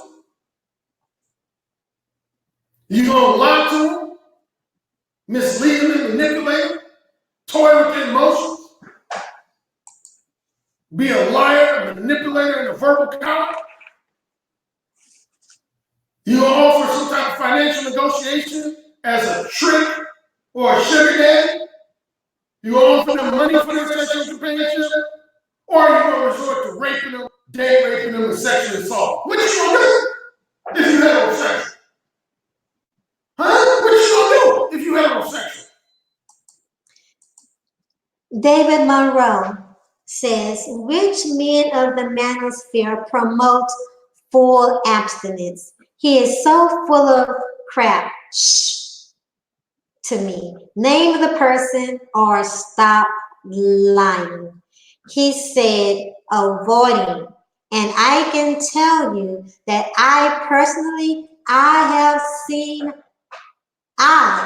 Raymond Woman, have seen men talk about avoiding women using sex dolls, which let me tell you, I'm not here to dissuade you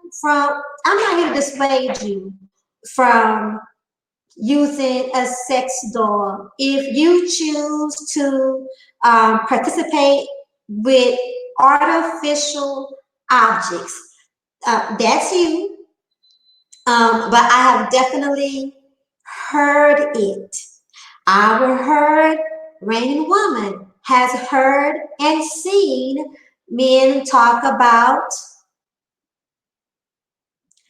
leaving them alone altogether. Now, I don't know what they're doing. I don't know what they're doing. I'm telling you what I read and what I heard. In the Manosphere. So let us continue.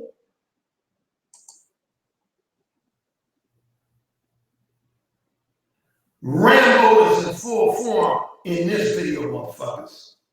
That's right. Rambo. Huh. Shit, motherfuckers. Y'all get asked some hard questions. If you have sex, why are you talking shit about women all the time? And telling men to avoid pursuing the women. Telling men to even go as far as to tell men to avoid dating women and fucking women. What's the point of being a heterosexual male if you don't believe in dating women and fucking women? What sense does that even make? Huh? What sense does that even make if you call yourself a heterosexual man? But yeah, well, that's actually, another fact of heterosexual males. Once you want to fuck sex dolls, go ahead with your fucking sex doll, your plastic, rubber, silicone sex doll. Go fuck a sex doll, you perverted motherfucker. Want a fucking inanimate object. You sick, twisted, perverted motherfucker. Go do it. Go do it.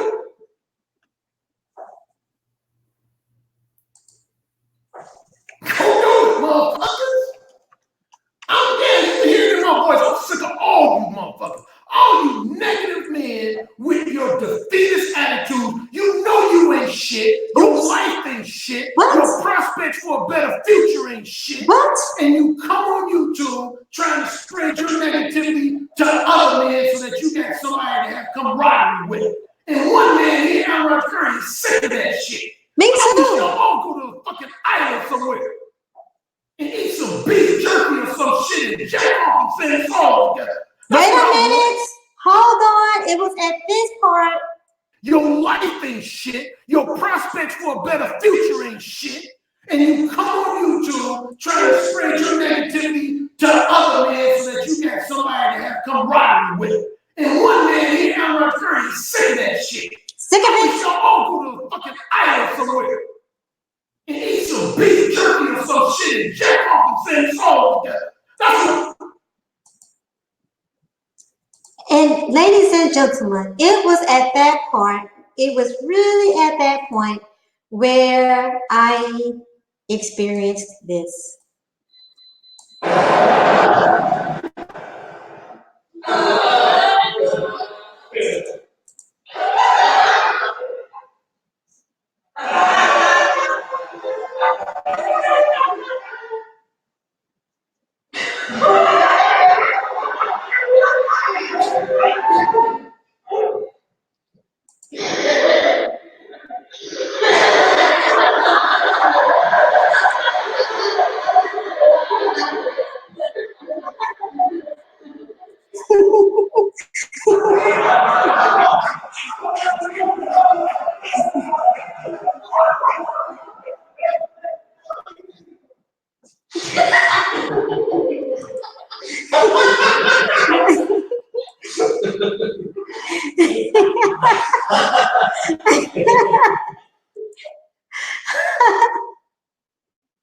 Let us continue, shall we? Yes, we shall.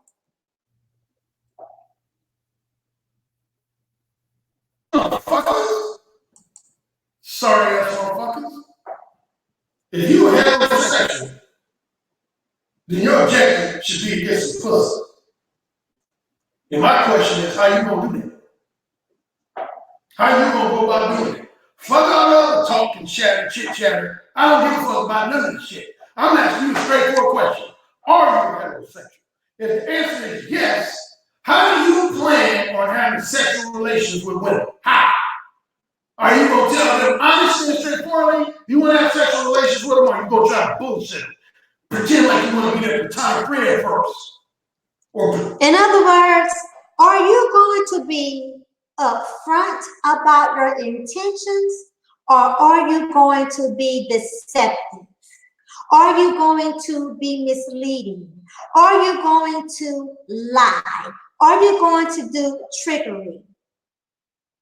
Now, if you are, welcome Mohan. Now, if you are a liar, if you are a deceiver,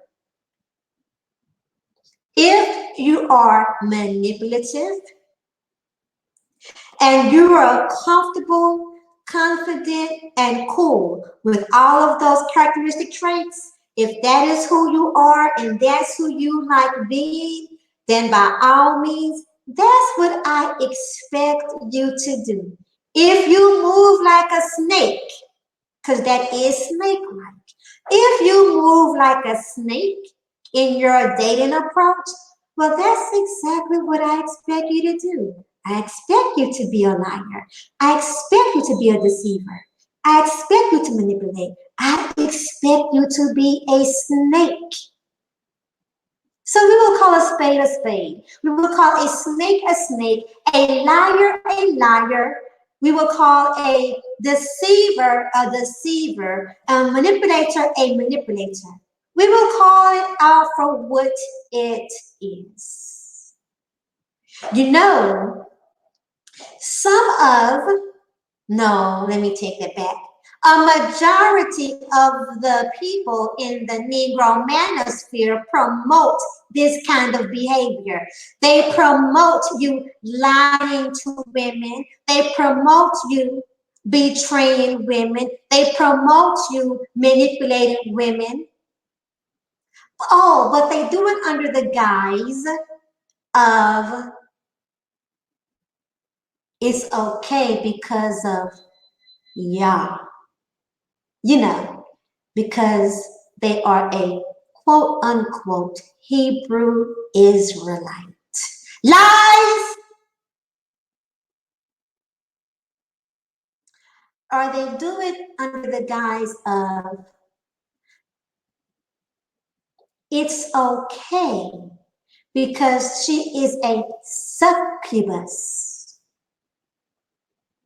It's okay to lie. It's okay to withhold information. It's okay to pump and dump.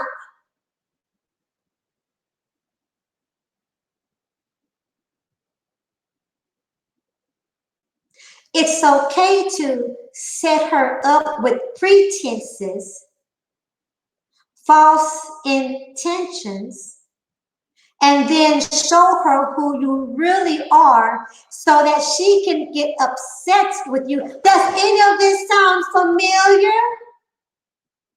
Because I know I've heard it.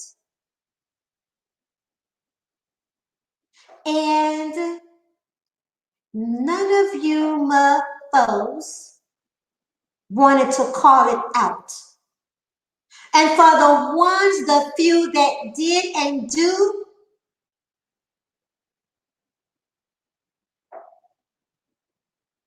you shame them. You unsubscribe from them. You say that they are dick policing.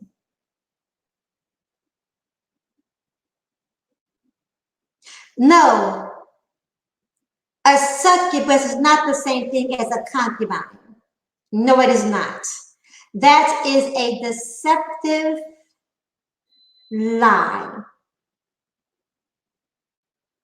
That is a deceptive message. It is a lie.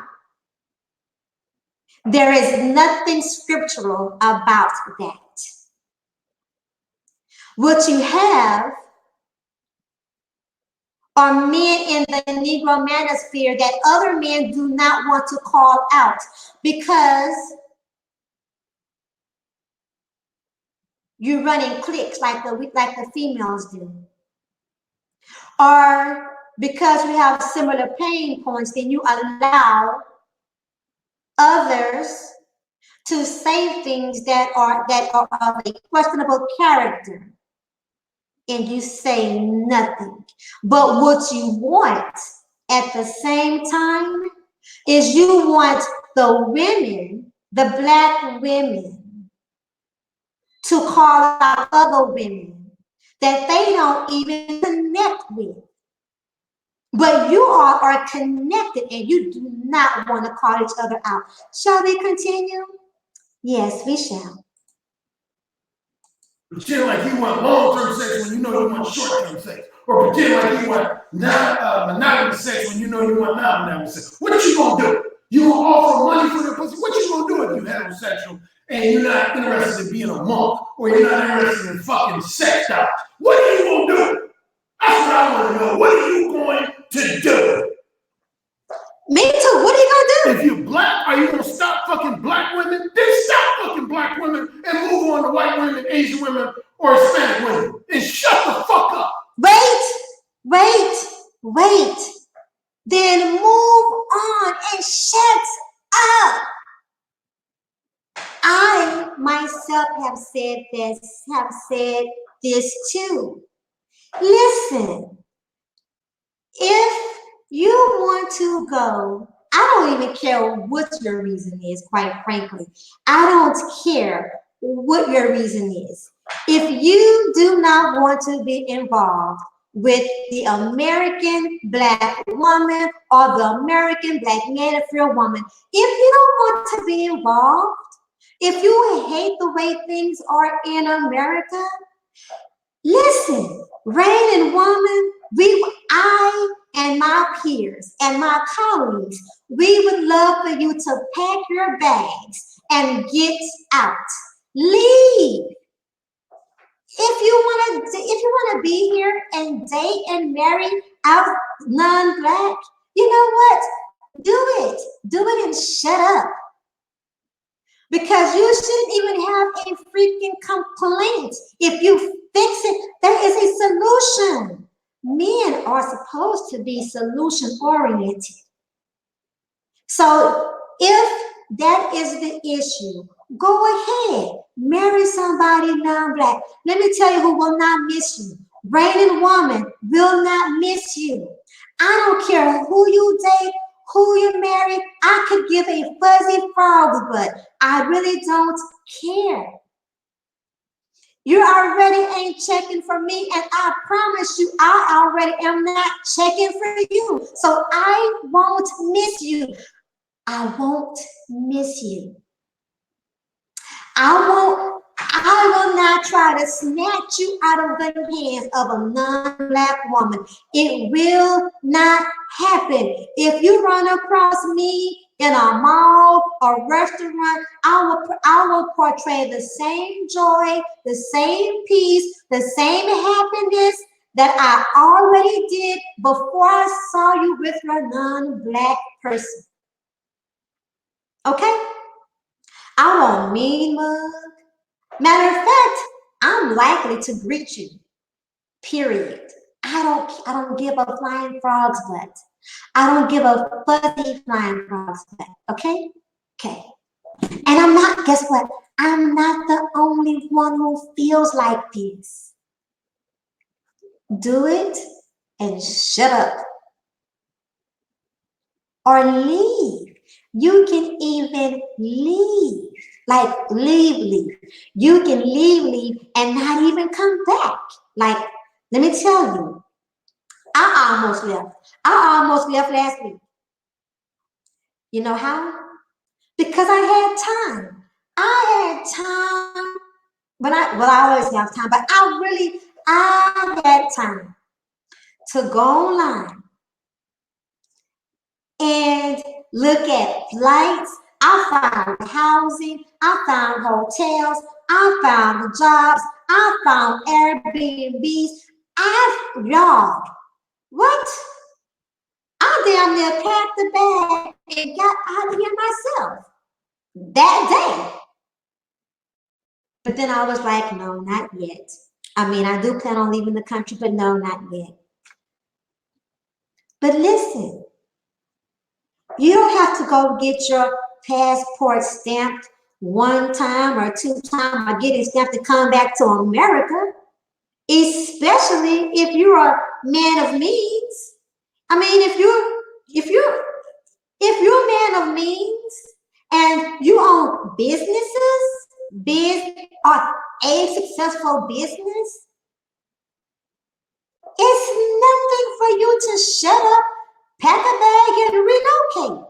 It's literally like $3,000. You can get a one-way ticket. I'm talking about same day. You can get a one-way ticket to wherever you want to go. Relocate. With that, you can stay in a hotel. I'm not talking about, y'all, nice hotels. Like, for real. You can do all of this. So you can, for like a whole week, stay in a nice hotel, you know, chill out. If you've been traveling like some of y'all say, which I believe, a lot of y'all lying. A lot of y'all ain't been nowhere. You ain't been nowhere, stop lying. You ain't been nowhere, stop lying. But now for those of you who have, if you had a chance to leave, you can relocate and you can still travel other parts of the world and you never have to come back to America and deal with the American descendants of slavery.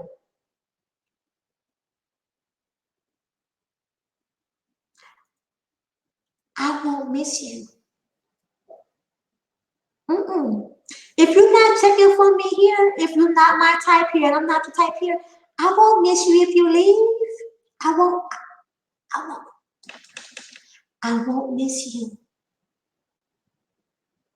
Let him continue. Take it away, ARC. Take it away. Mamita, you like to quote me on saying that shit, man. Quote me on saying that, man.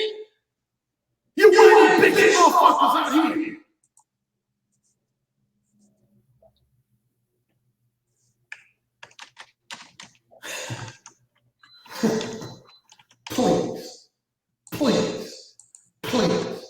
Please. You wish I had said that black men should shoulder the responsibility for women's fuck ups. You wish I had said that. That's what it is. You wish I said something so stupid as that. Here's where I'll wrap up. Are women to blame because you a punk? Are we? No. Are women to blame because you a liar? No. Are women to blame because you're a master manipulator? No. Are women to blame because you're a verbal coward? No. Are women to blame because you broke and unemployed? No. Are women to blame because you fat and out of shape? No. Are women to blame because your bedroom skills suck? No. Are women to blame because you can't dress worth a shit? And No. you got poor hygiene, poor grooming habits? Tell them. Are women to blame for that shit? Are women to blame because you've been involuntarily celibate for 2 years, 5 years, 10 years? What? Are women to blame? Or do you deem to just look in the mirror? Do you dare look in the mirror? Roger Currie says it's the latter. In my Patreon exclusive portion, I want to challenge my Patreon subscribers. I want to challenge you. I want to ask you a couple of questions. And I'm going to do that in my Patreon exclusive portion.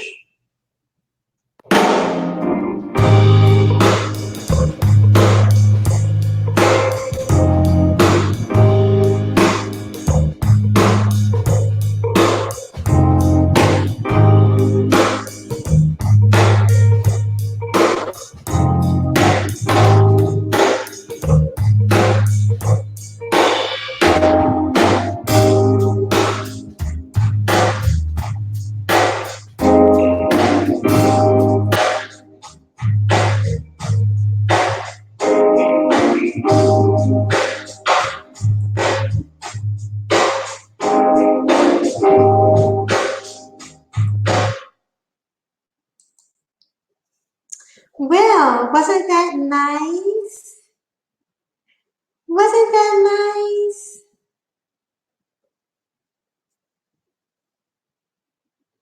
Black female has no faith in black men and chooses to be celibate, starting a group to prevent her pain and disappointment. Is she not automatically non-heterosexual, a lesbian? Oh, hold on. Or should date out of her race? From his position, this would be the case. Okay. Oh, thank you, Mr. More Than a Rip, for being here. So they too are more than able to leave More Than a Rib. They are. I welcome any of them that want to go ahead and get ghost. But to answer your question, yes, some of them are. Yes, I would say that some of them are. But most women who are celibate say they're celibate. They don't argue about it. They don't lie about it. They don't make a big deal of it. They don't cry about it for 8 hours a day, every day of the week. 8 hours a day, every day of the week, with an occasional day off. They don't manipulate men to sleep with them just so they can sleep with them and then just dump them because they want to dump them. They have another thing going on. So yes, certainly. Let's see, what else did he say though?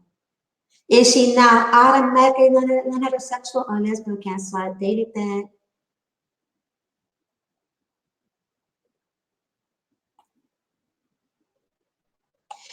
It's one thing to vent and have full expression. And once again, it's something different to do it for and now some of them do. Some of them do vent, go on. They don't call it the Womansphere. They have different cliques. And sometimes it just comes up on occasion, you know, as part of the conversation, but it's not the only thing they talk about. And they don't do it with me because I don't do it. Let's see, so there's always going to be men who have trouble with women like there will always be people who want fast food. True. I was late. That's okay. You're here now. Catch the replay, Jacob. Women been on TV and radio for years complaining. Nobody accused them of bad motivation, even though we have evidence of bad motivation. Listen, David, as far as I'm concerned, everybody who has a complaint at this point, man or woman, that just does not want to get it together here. They think that it can't happen here. I am in favor of relieving. Would you not agree? I am in favor of $3,000. You can get it done. You can pack a bag today. Call your job. Tell them you're not coming back. And if you don't want to do that, and another thing though, you know what? We really expect women to complain. I don't concur with anyone, and I mean anyone. When I say inti, I don't encourage any person, man or woman, but especially men, because they are men, supposed to be in masculine energy. I don't encourage you to complain about things that happen to you. Let's revisit the vagina that you did not get.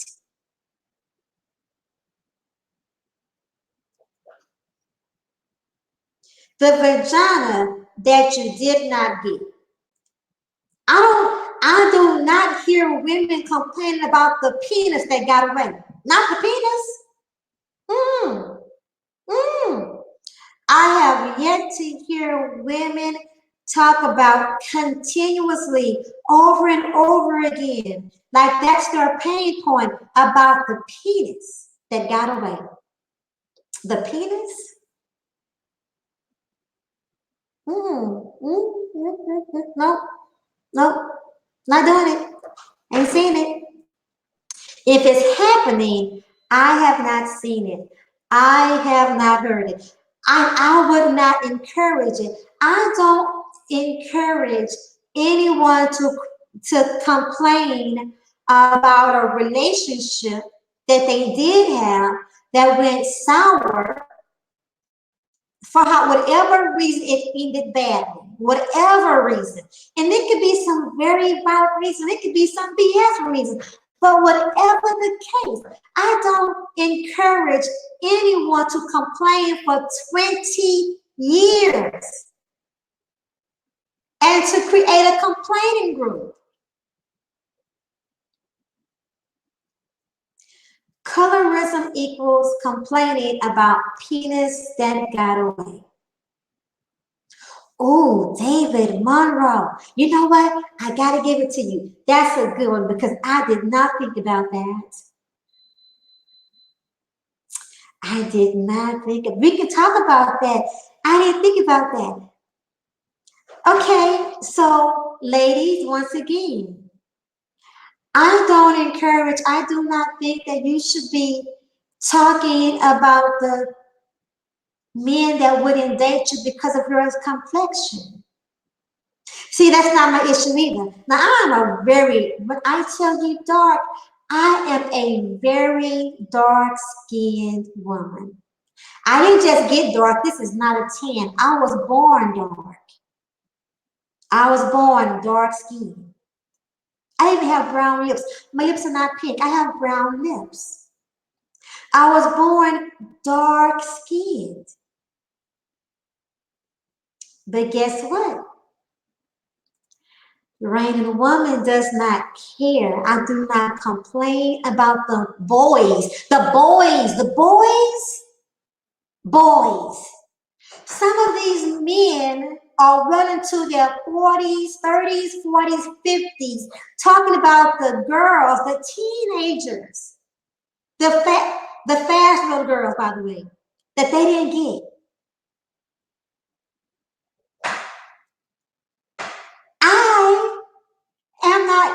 I didn't even concern myself about the boys, the B-O-Y-S,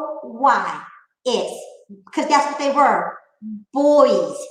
I did not concern myself about the boys that didn't like dark-skinned girls.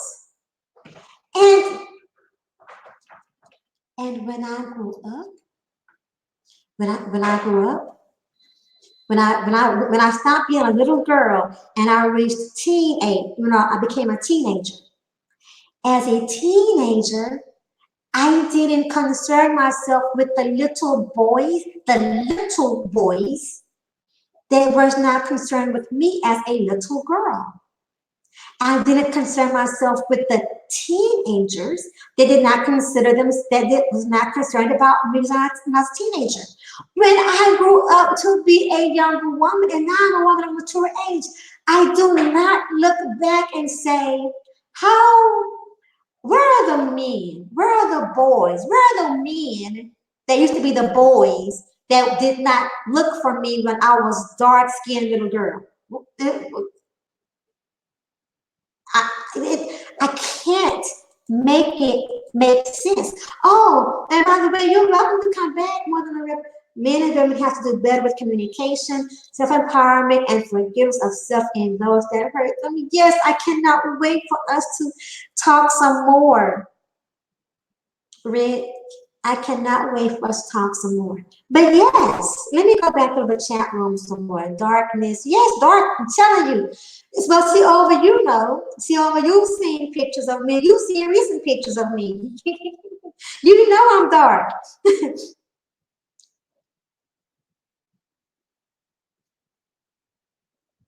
From his position, there would be more lesbians than gay men in these groups.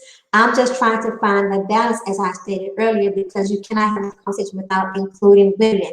Well, we're having the conversation right now without including women. Can come on though.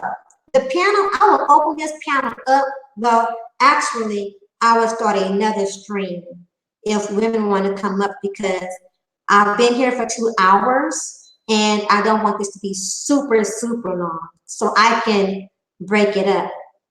But where was I saying? Back up.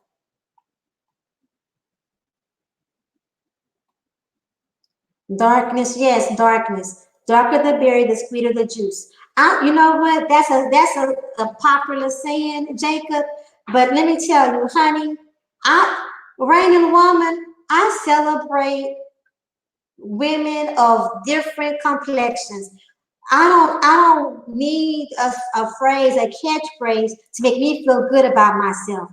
Cause on my worst day, I'm talking about before I brush my teeth, PMSing, bloated, bad, haven't showered yet, bad attitude, whatever. On my worst day, hair all over my head. On my worst day, Reigning Woman is the bomb. Okay, I'm the on my worst day. On my worst day, I'm that chick every day, all day. I am not lacking anything when it comes to self-confidence or esteem. The Most High knew what he was doing. He created me. He created me the way he chose to create me. And therefore, I am absolutely beautiful. I can gain 10 pounds, lose 5 pounds. It does not matter to me. I'm going to always strive to be the best version of me. A better version today than what I was yesterday is my goal. I compete with me on a regular just because I want to be a better me. But even at my worst state, Reigning Woman is the Ain't nobody got a check for me. I checks for myself. But, and I am using incorrect grammar. Yes, I am. But let me tell you, Reigning Woman in her younger years and in her current years ain't not never had a problem turning heads. Not never. Even on a bad hair day. Not never. Dark skin, not never. I have never considered bleaching my skin. Not never. I don't compete with light-skinned women or females. The Most High created them the way He chose to create them. They are no less and no more beautiful than what I am. Big lips, small lips, big hips, it does not matter. Reigning woman is the shh. I'm all of that. Every bit of it. You would have to mark my character. See, character I can work on all the time. That's not, so if you're not complaining about my character, I don't care what you say about the way I look. As long as I am well groomed, I'm clean, I'm groomed, doing my best, that is all that matters. Whoever is attracted to me, that's who is attracted to me. Whoever is not, is not. But reigning woman don't lose not nary or winky of sleep. Let me repeat, I don't lose not nary or winky. Not nary or winky of sleep. Not 1 ounce of sleep over who is not checking for her. I don't care who don't like me off of anything besides my character, something that I can improve on. I don't care.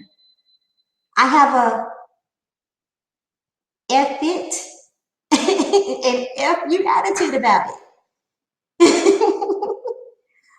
Point blank period.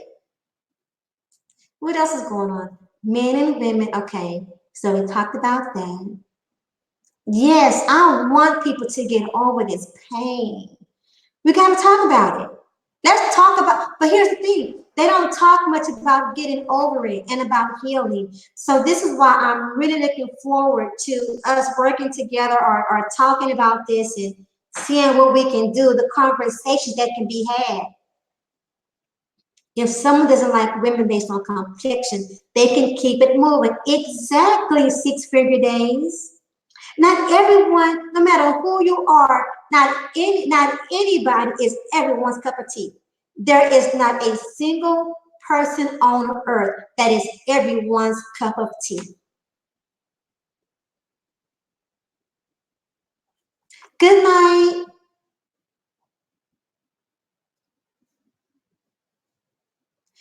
It's not about sex, it's about family.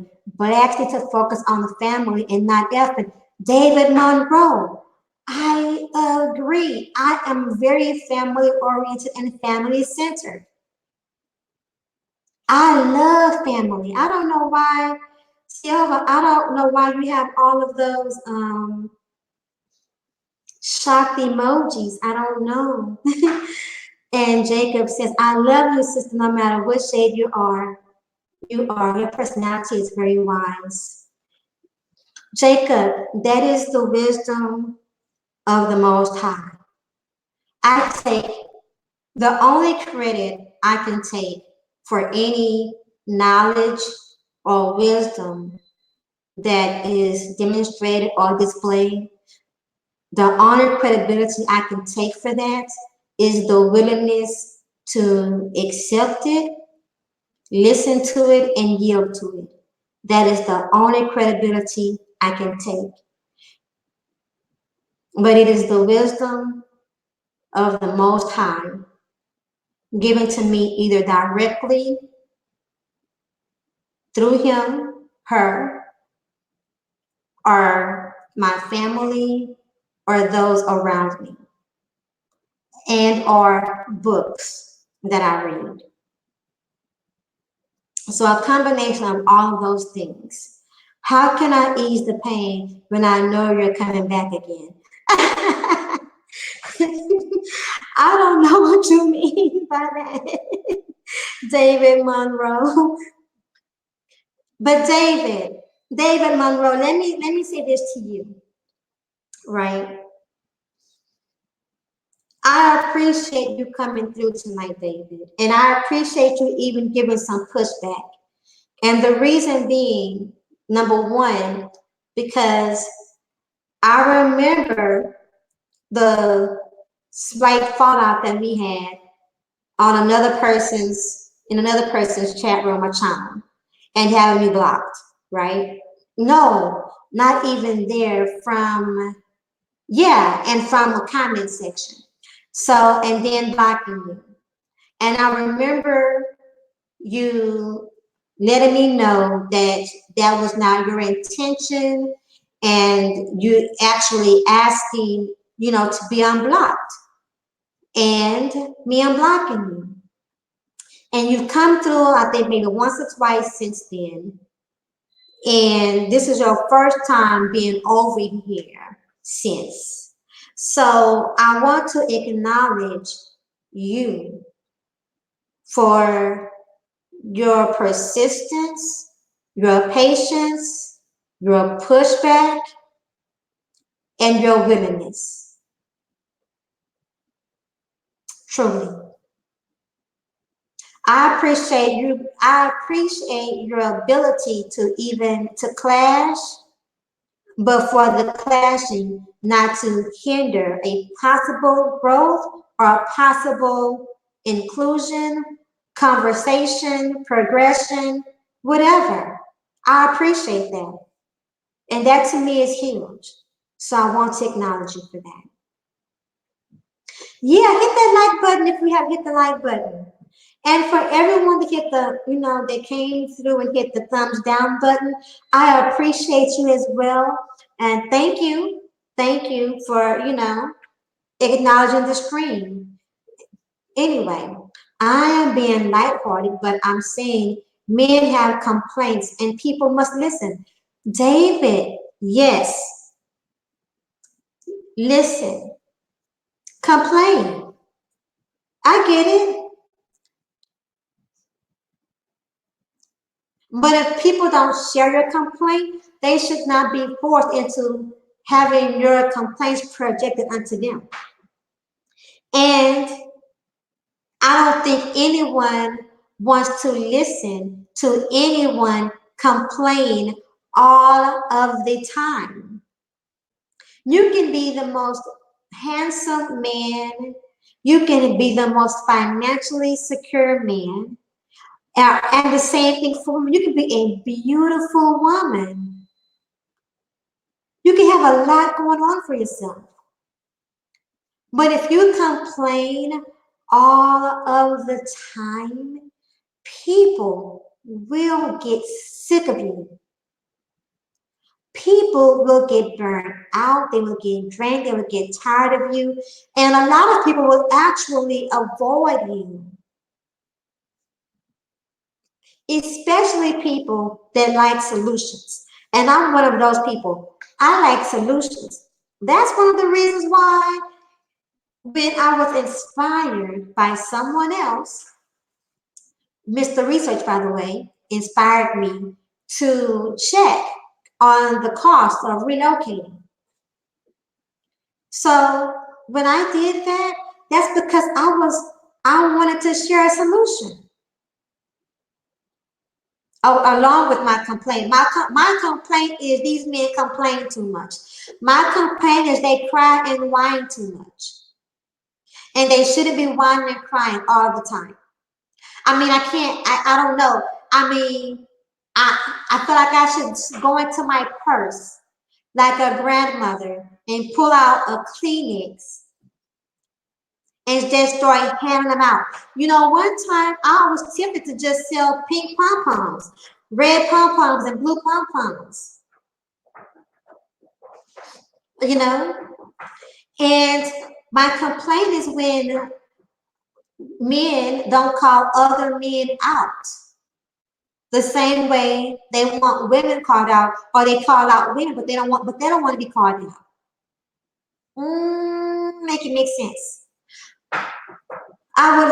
But if you're one of those people and you really want to leave America and you're planning on doing so because you really don't like the way things are here as far as the gender roles, the genders, look at my avatar.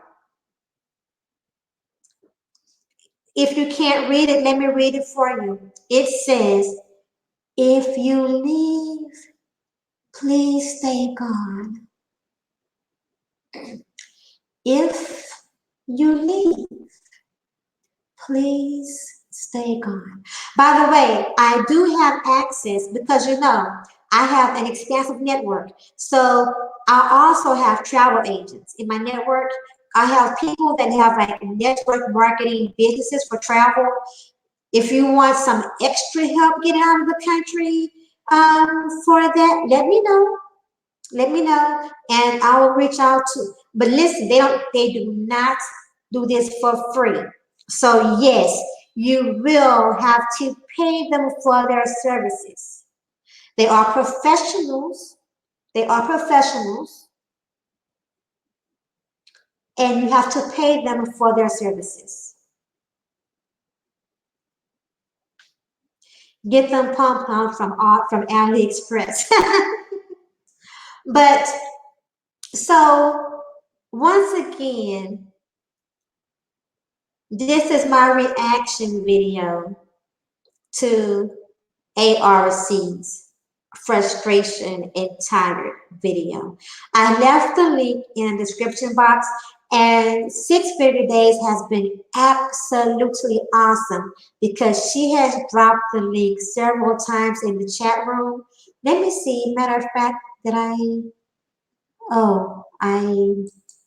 not there anymore. Let me see if I can grab it really quick again and share the link if you want to check it out. Once again, also, I'm very grateful. Does anybody want to come up? Does anybody want me to start a different stream and continue the conversation or a similar conversation? So that is the video again. So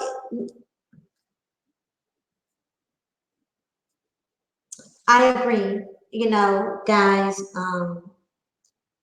And while I did laugh some, I do think that it is serious. I'm not going anywhere. I think you don't see the long game as far as gender roles go. It's like what Joker said in Dark Knight. This city needs a better class of criminal, and I'm going to give it to him. As far as that's what the Manosphere is doing. Well, you know what? Considering I do have a stalker, I have a stalker from the Negro Manosphere. So I'm pretty sure that he's listening in. So everyone say hello to CO. Hey, CO. So I have a stalker from the Negro Manosphere, and I'm pretty sure that he will be sharing part of this stream on his channel. He might even drop the link in a chat room where you will see him soon. Okay? And definitely, he's one who does not mind also using a sex doll. And you guys are welcome to all of that. Just own it. If that's what you are and what you're going to do, what you want to do, you know what? Own it. Be it. If that's your solution, I don't understand what continuously complaining about it is going to do. I don't see the point. I don't see the point of being in a relationship. I don't see how you can even think about attracting something better in the future, in the present, if you're living in the past. Sorry, I can't see it. And for those who have conquered these demons, overcome these obstacles, I think they do you a disservice by not sharing how they overcame it versus joining the complaints. And the same thing goes for the women. See, you don't see Rain Woman joining in on the hunt. You don't see Rain Woman going from pound to pound and bashing me. I could. I mean, if it's just about commiserating, finding people to complain with, I could do it. But my life is so much better when I smile, smile, smile. And I attract better because I smile. Why are dildos and vibrators okay, but a sex toy is so bad? I'm honestly curious why women think it's so much different. Okay, here's the thing, right? I don't think it's different at all, right? I think both of them are awkward. Okay, I do. And I don't, I don't see women, and now they may do. I'm not around women that brag about using objects. Okay, I'm not. And frankly, I would not feel comfortable, would not desire to be in a circle of women talking about objects, artificial objects. Would not. So how me, but apparently people, men and women, are comfortable. But the topic at hand is not the women, it's the men. There are times, six-figure days. See over. Do I talk about the ladies over here? Do I address females over here? See over.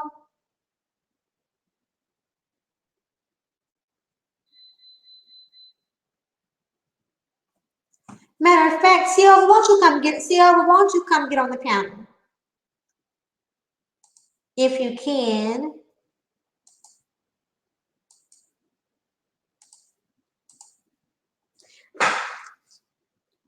I address both. So this is about the men. Yeah.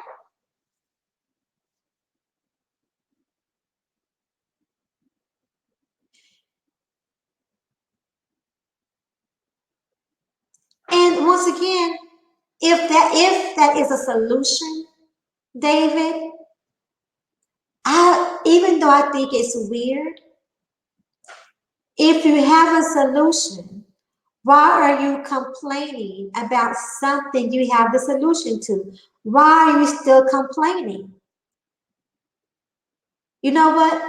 Like this. I see it going like this to be better. Oh my, you know what, man? I'm so sick of these females. These bees ain't nothing. I can't stand them. I don't know what I'm gonna do with them. Forget it. I ain't gonna do nothing. I know what I can do. I saw a commercial about a sex doll. You mean I I can get my sexual thrills taken care of, and I don't have to deal with a physical woman. I don't have to protect her. I don't have to argue with her. I don't have to buy her things. I don't have to take her on dates. I don't have to marry her. I don't have to fight her in court for child support. You mean I can go to the game, I can hang out with my friends, I can stay out late, I can do whatever I want to do. And the sex doll won't give me grief? That's it. I'm going to order a sex doll. Big solution. If that's your solution, why then cry about the choices you didn't make? You didn't choose to deal with an American woman. So why now continue to complain when you chose to leave the woman alone and to deal with a sex doll? Make it make sense.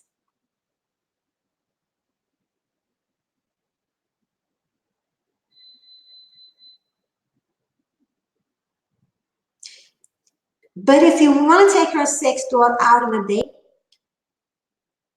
go ahead. I mean, people will, people are gonna judge you if you show up at a restaurant with a sex doll.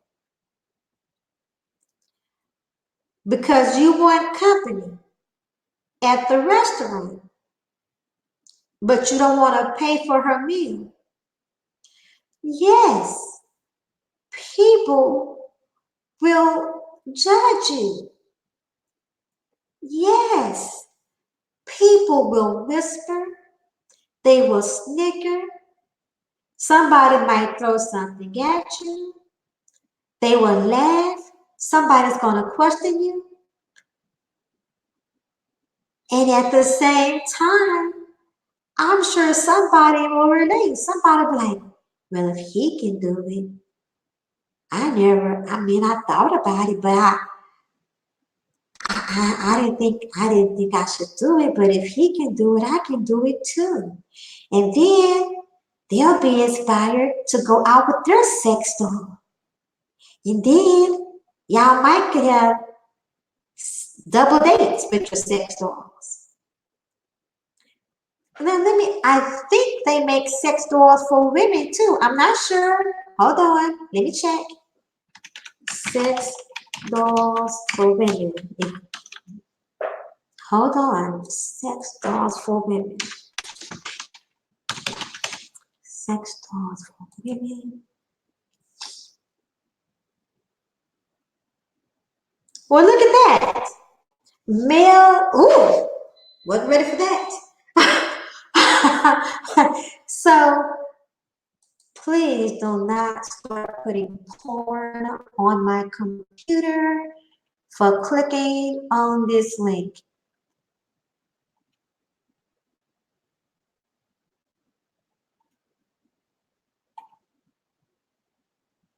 Okay, so look, everybody can shut up. You can shut it up. Everybody can shut it up. They even make sex dolls, full sex dolls for women. Yes, David did it for two. But before they had sex dolls for men, I think they they have. I had to check, David. I had to check because I didn't want to hear that y'all had a sex doll that y'all could take out and the women don't. I know that they also make pocket. This is probably going to be an age restricted video. Well, ain't no probably, it is age restricted video. But they make pocket vaginas for men. Pocket vaginas. So women have their, their D and V toys, and you have yours. Men have sex dolls, so do women. So if you want to take, you can buy them clothes. If you want to take them out in public, you can buy them clothes. This is a freaking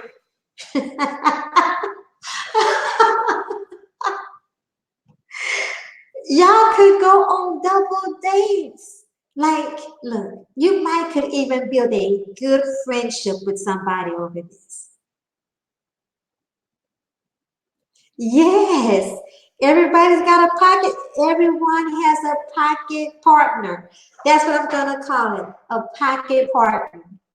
So imagine, me too, Tony. I want to see us all win. I really do. So you could be friends with somebody, right? Somebody if you don't want to date a female, you don't want to date because you can't deal with them on that level. You just can't. But imagine she feel the same way, right? So imagine she get her sex doll, you get your sex doll, and y'all hit the town together. Y'all sit at the restaurant together with your sex dolls as a double date.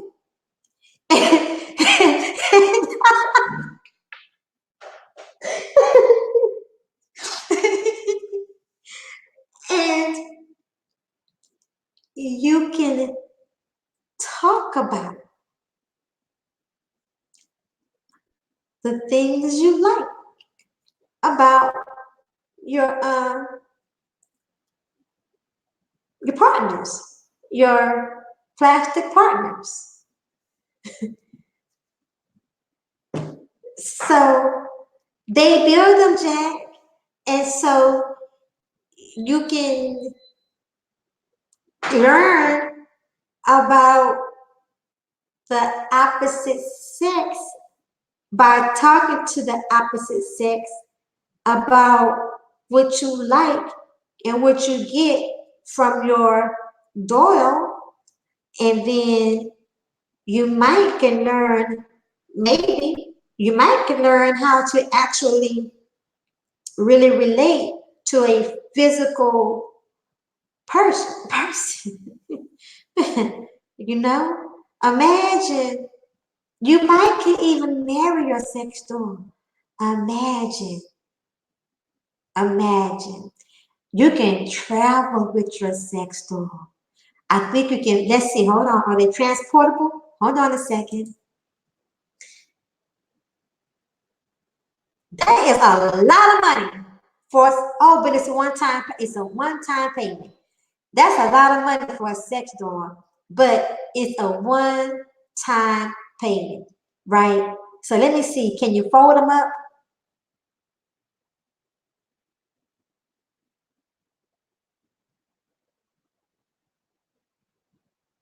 Are they transportable? Oh, I can't believe what I'm seeing. Wait a minute. Y'all, wait a minute. Hold on. You can choose the height of your sex doll. You never again have to complain about not being chosen because of your height. You can have the height of the doll catered to your liking. So listen, you can travel with your sex doll. Y'all can really go places.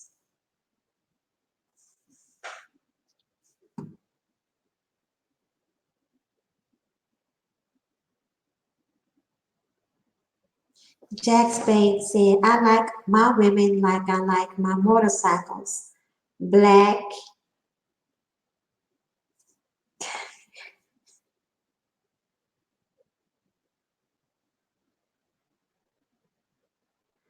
No, I'm being funny, but I'm being serious. No, David, I'm not going to try to take a man from his sex doll. No, not at all. If first of all, I can rest assured that not every man is going to go into is going to choose a sex doll. I am assured of that. Just as much as I am assured that not every woman is going to opt for the sex doll lifestyle. So I ain't worried about it, David Monroe. I ain't worried a bit. What what the men do that's not attached to Rain and Woman does not concern Rain and Woman. Okay? Once again, I don't care who you date, what you date, who you marry, how you like it, how you don't like it. I just want you to stop complaining and shut up. That's all I want. For you to go on about your merry way and live your life. That's all I want. And the same thing for the women. But other than that, I don't care. I don't care. Jack Spade. Now, I have been using incorrect grammar during this stream while being sarcastic and whatnot. So you came right on time because I'm not using as much incorrect grammar. Women have already begun replacing men though. So if women have already begun replacing men, why do you think we would be worried about y'all replacing us? It doesn't make sense. But for those of us who have not, we don't. Listen, I'm telling you, we're not sweating. We're not sweating. We just want you to shut up complaining. That's it. But that's it. Let me see. But Jack says nothing wrong with a little plastic. Once you slide into, and the other you slide before you can get into, before you're allowed to slide into one. Jack, I'm not even going to repeat that again out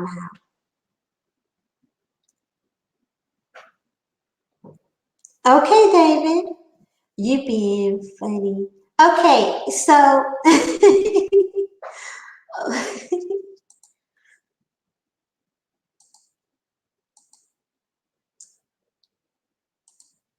okay, so I have pretty much shared all I have to share about this, and I'm going to go ahead and get ready to end the stream. Thank you all for coming through. Thank you, ARC, for the video. By the way, I do not own the rights to this video. This was shared for education and entertainment, fair rights usage. The material used in this stream belong to and is the intellectual property of Alan Roger Currie. The music being played was by Epidemic Sounds, provided by Epidemic Sounds, and Dr. Saxlove. Dr. Saxlove. So, on that note, I'm going to take us out with a song, and everyone have a wonderful, good night. Oh, if you have not checked out my video on Red Pill, because the first video, y'all, that I did on YouTube was a Red Pill video. So check out that video. It is down in the description. And I'm waiting for my Trump tax cut so I can drop $8,000 on my fresh off the assembly line sex doll. Oh, and the plastic seat. You can wash that away with a little A1 Skin So Soft. Hey, Jack Spade is already on it. He's giving us tips on how to take care of your sex doll.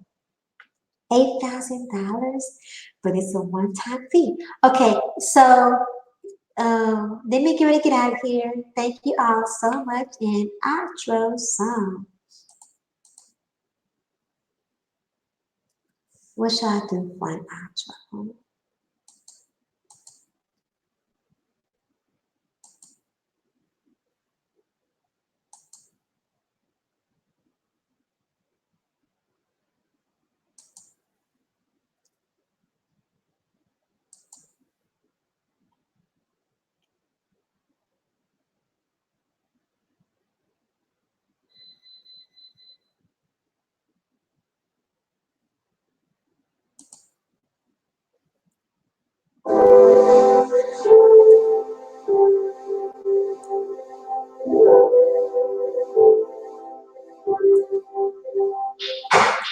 Let's see what you can do.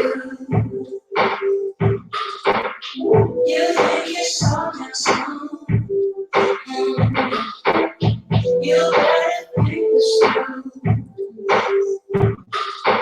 So let's see what you can do. I know it on the side. I'm on the now. Don't have to waste our time. No, so don't try me one more time. Yeah. So when I can't take it now. I want to live it just where else so they can.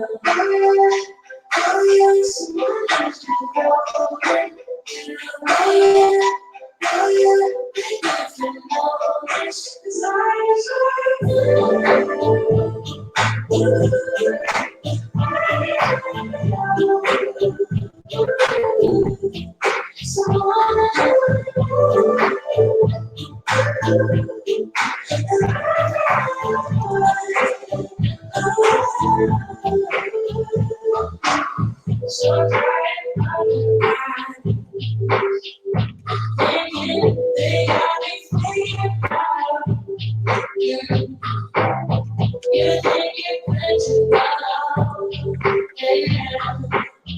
Guess what? I don't think so. No. I'm disappointed. I can't take it out. I want you to be devoted. Just let me know something else. Oh yeah, someone has to know. Oh yeah, oh yeah. Thank you for notice. 'Cause I deserve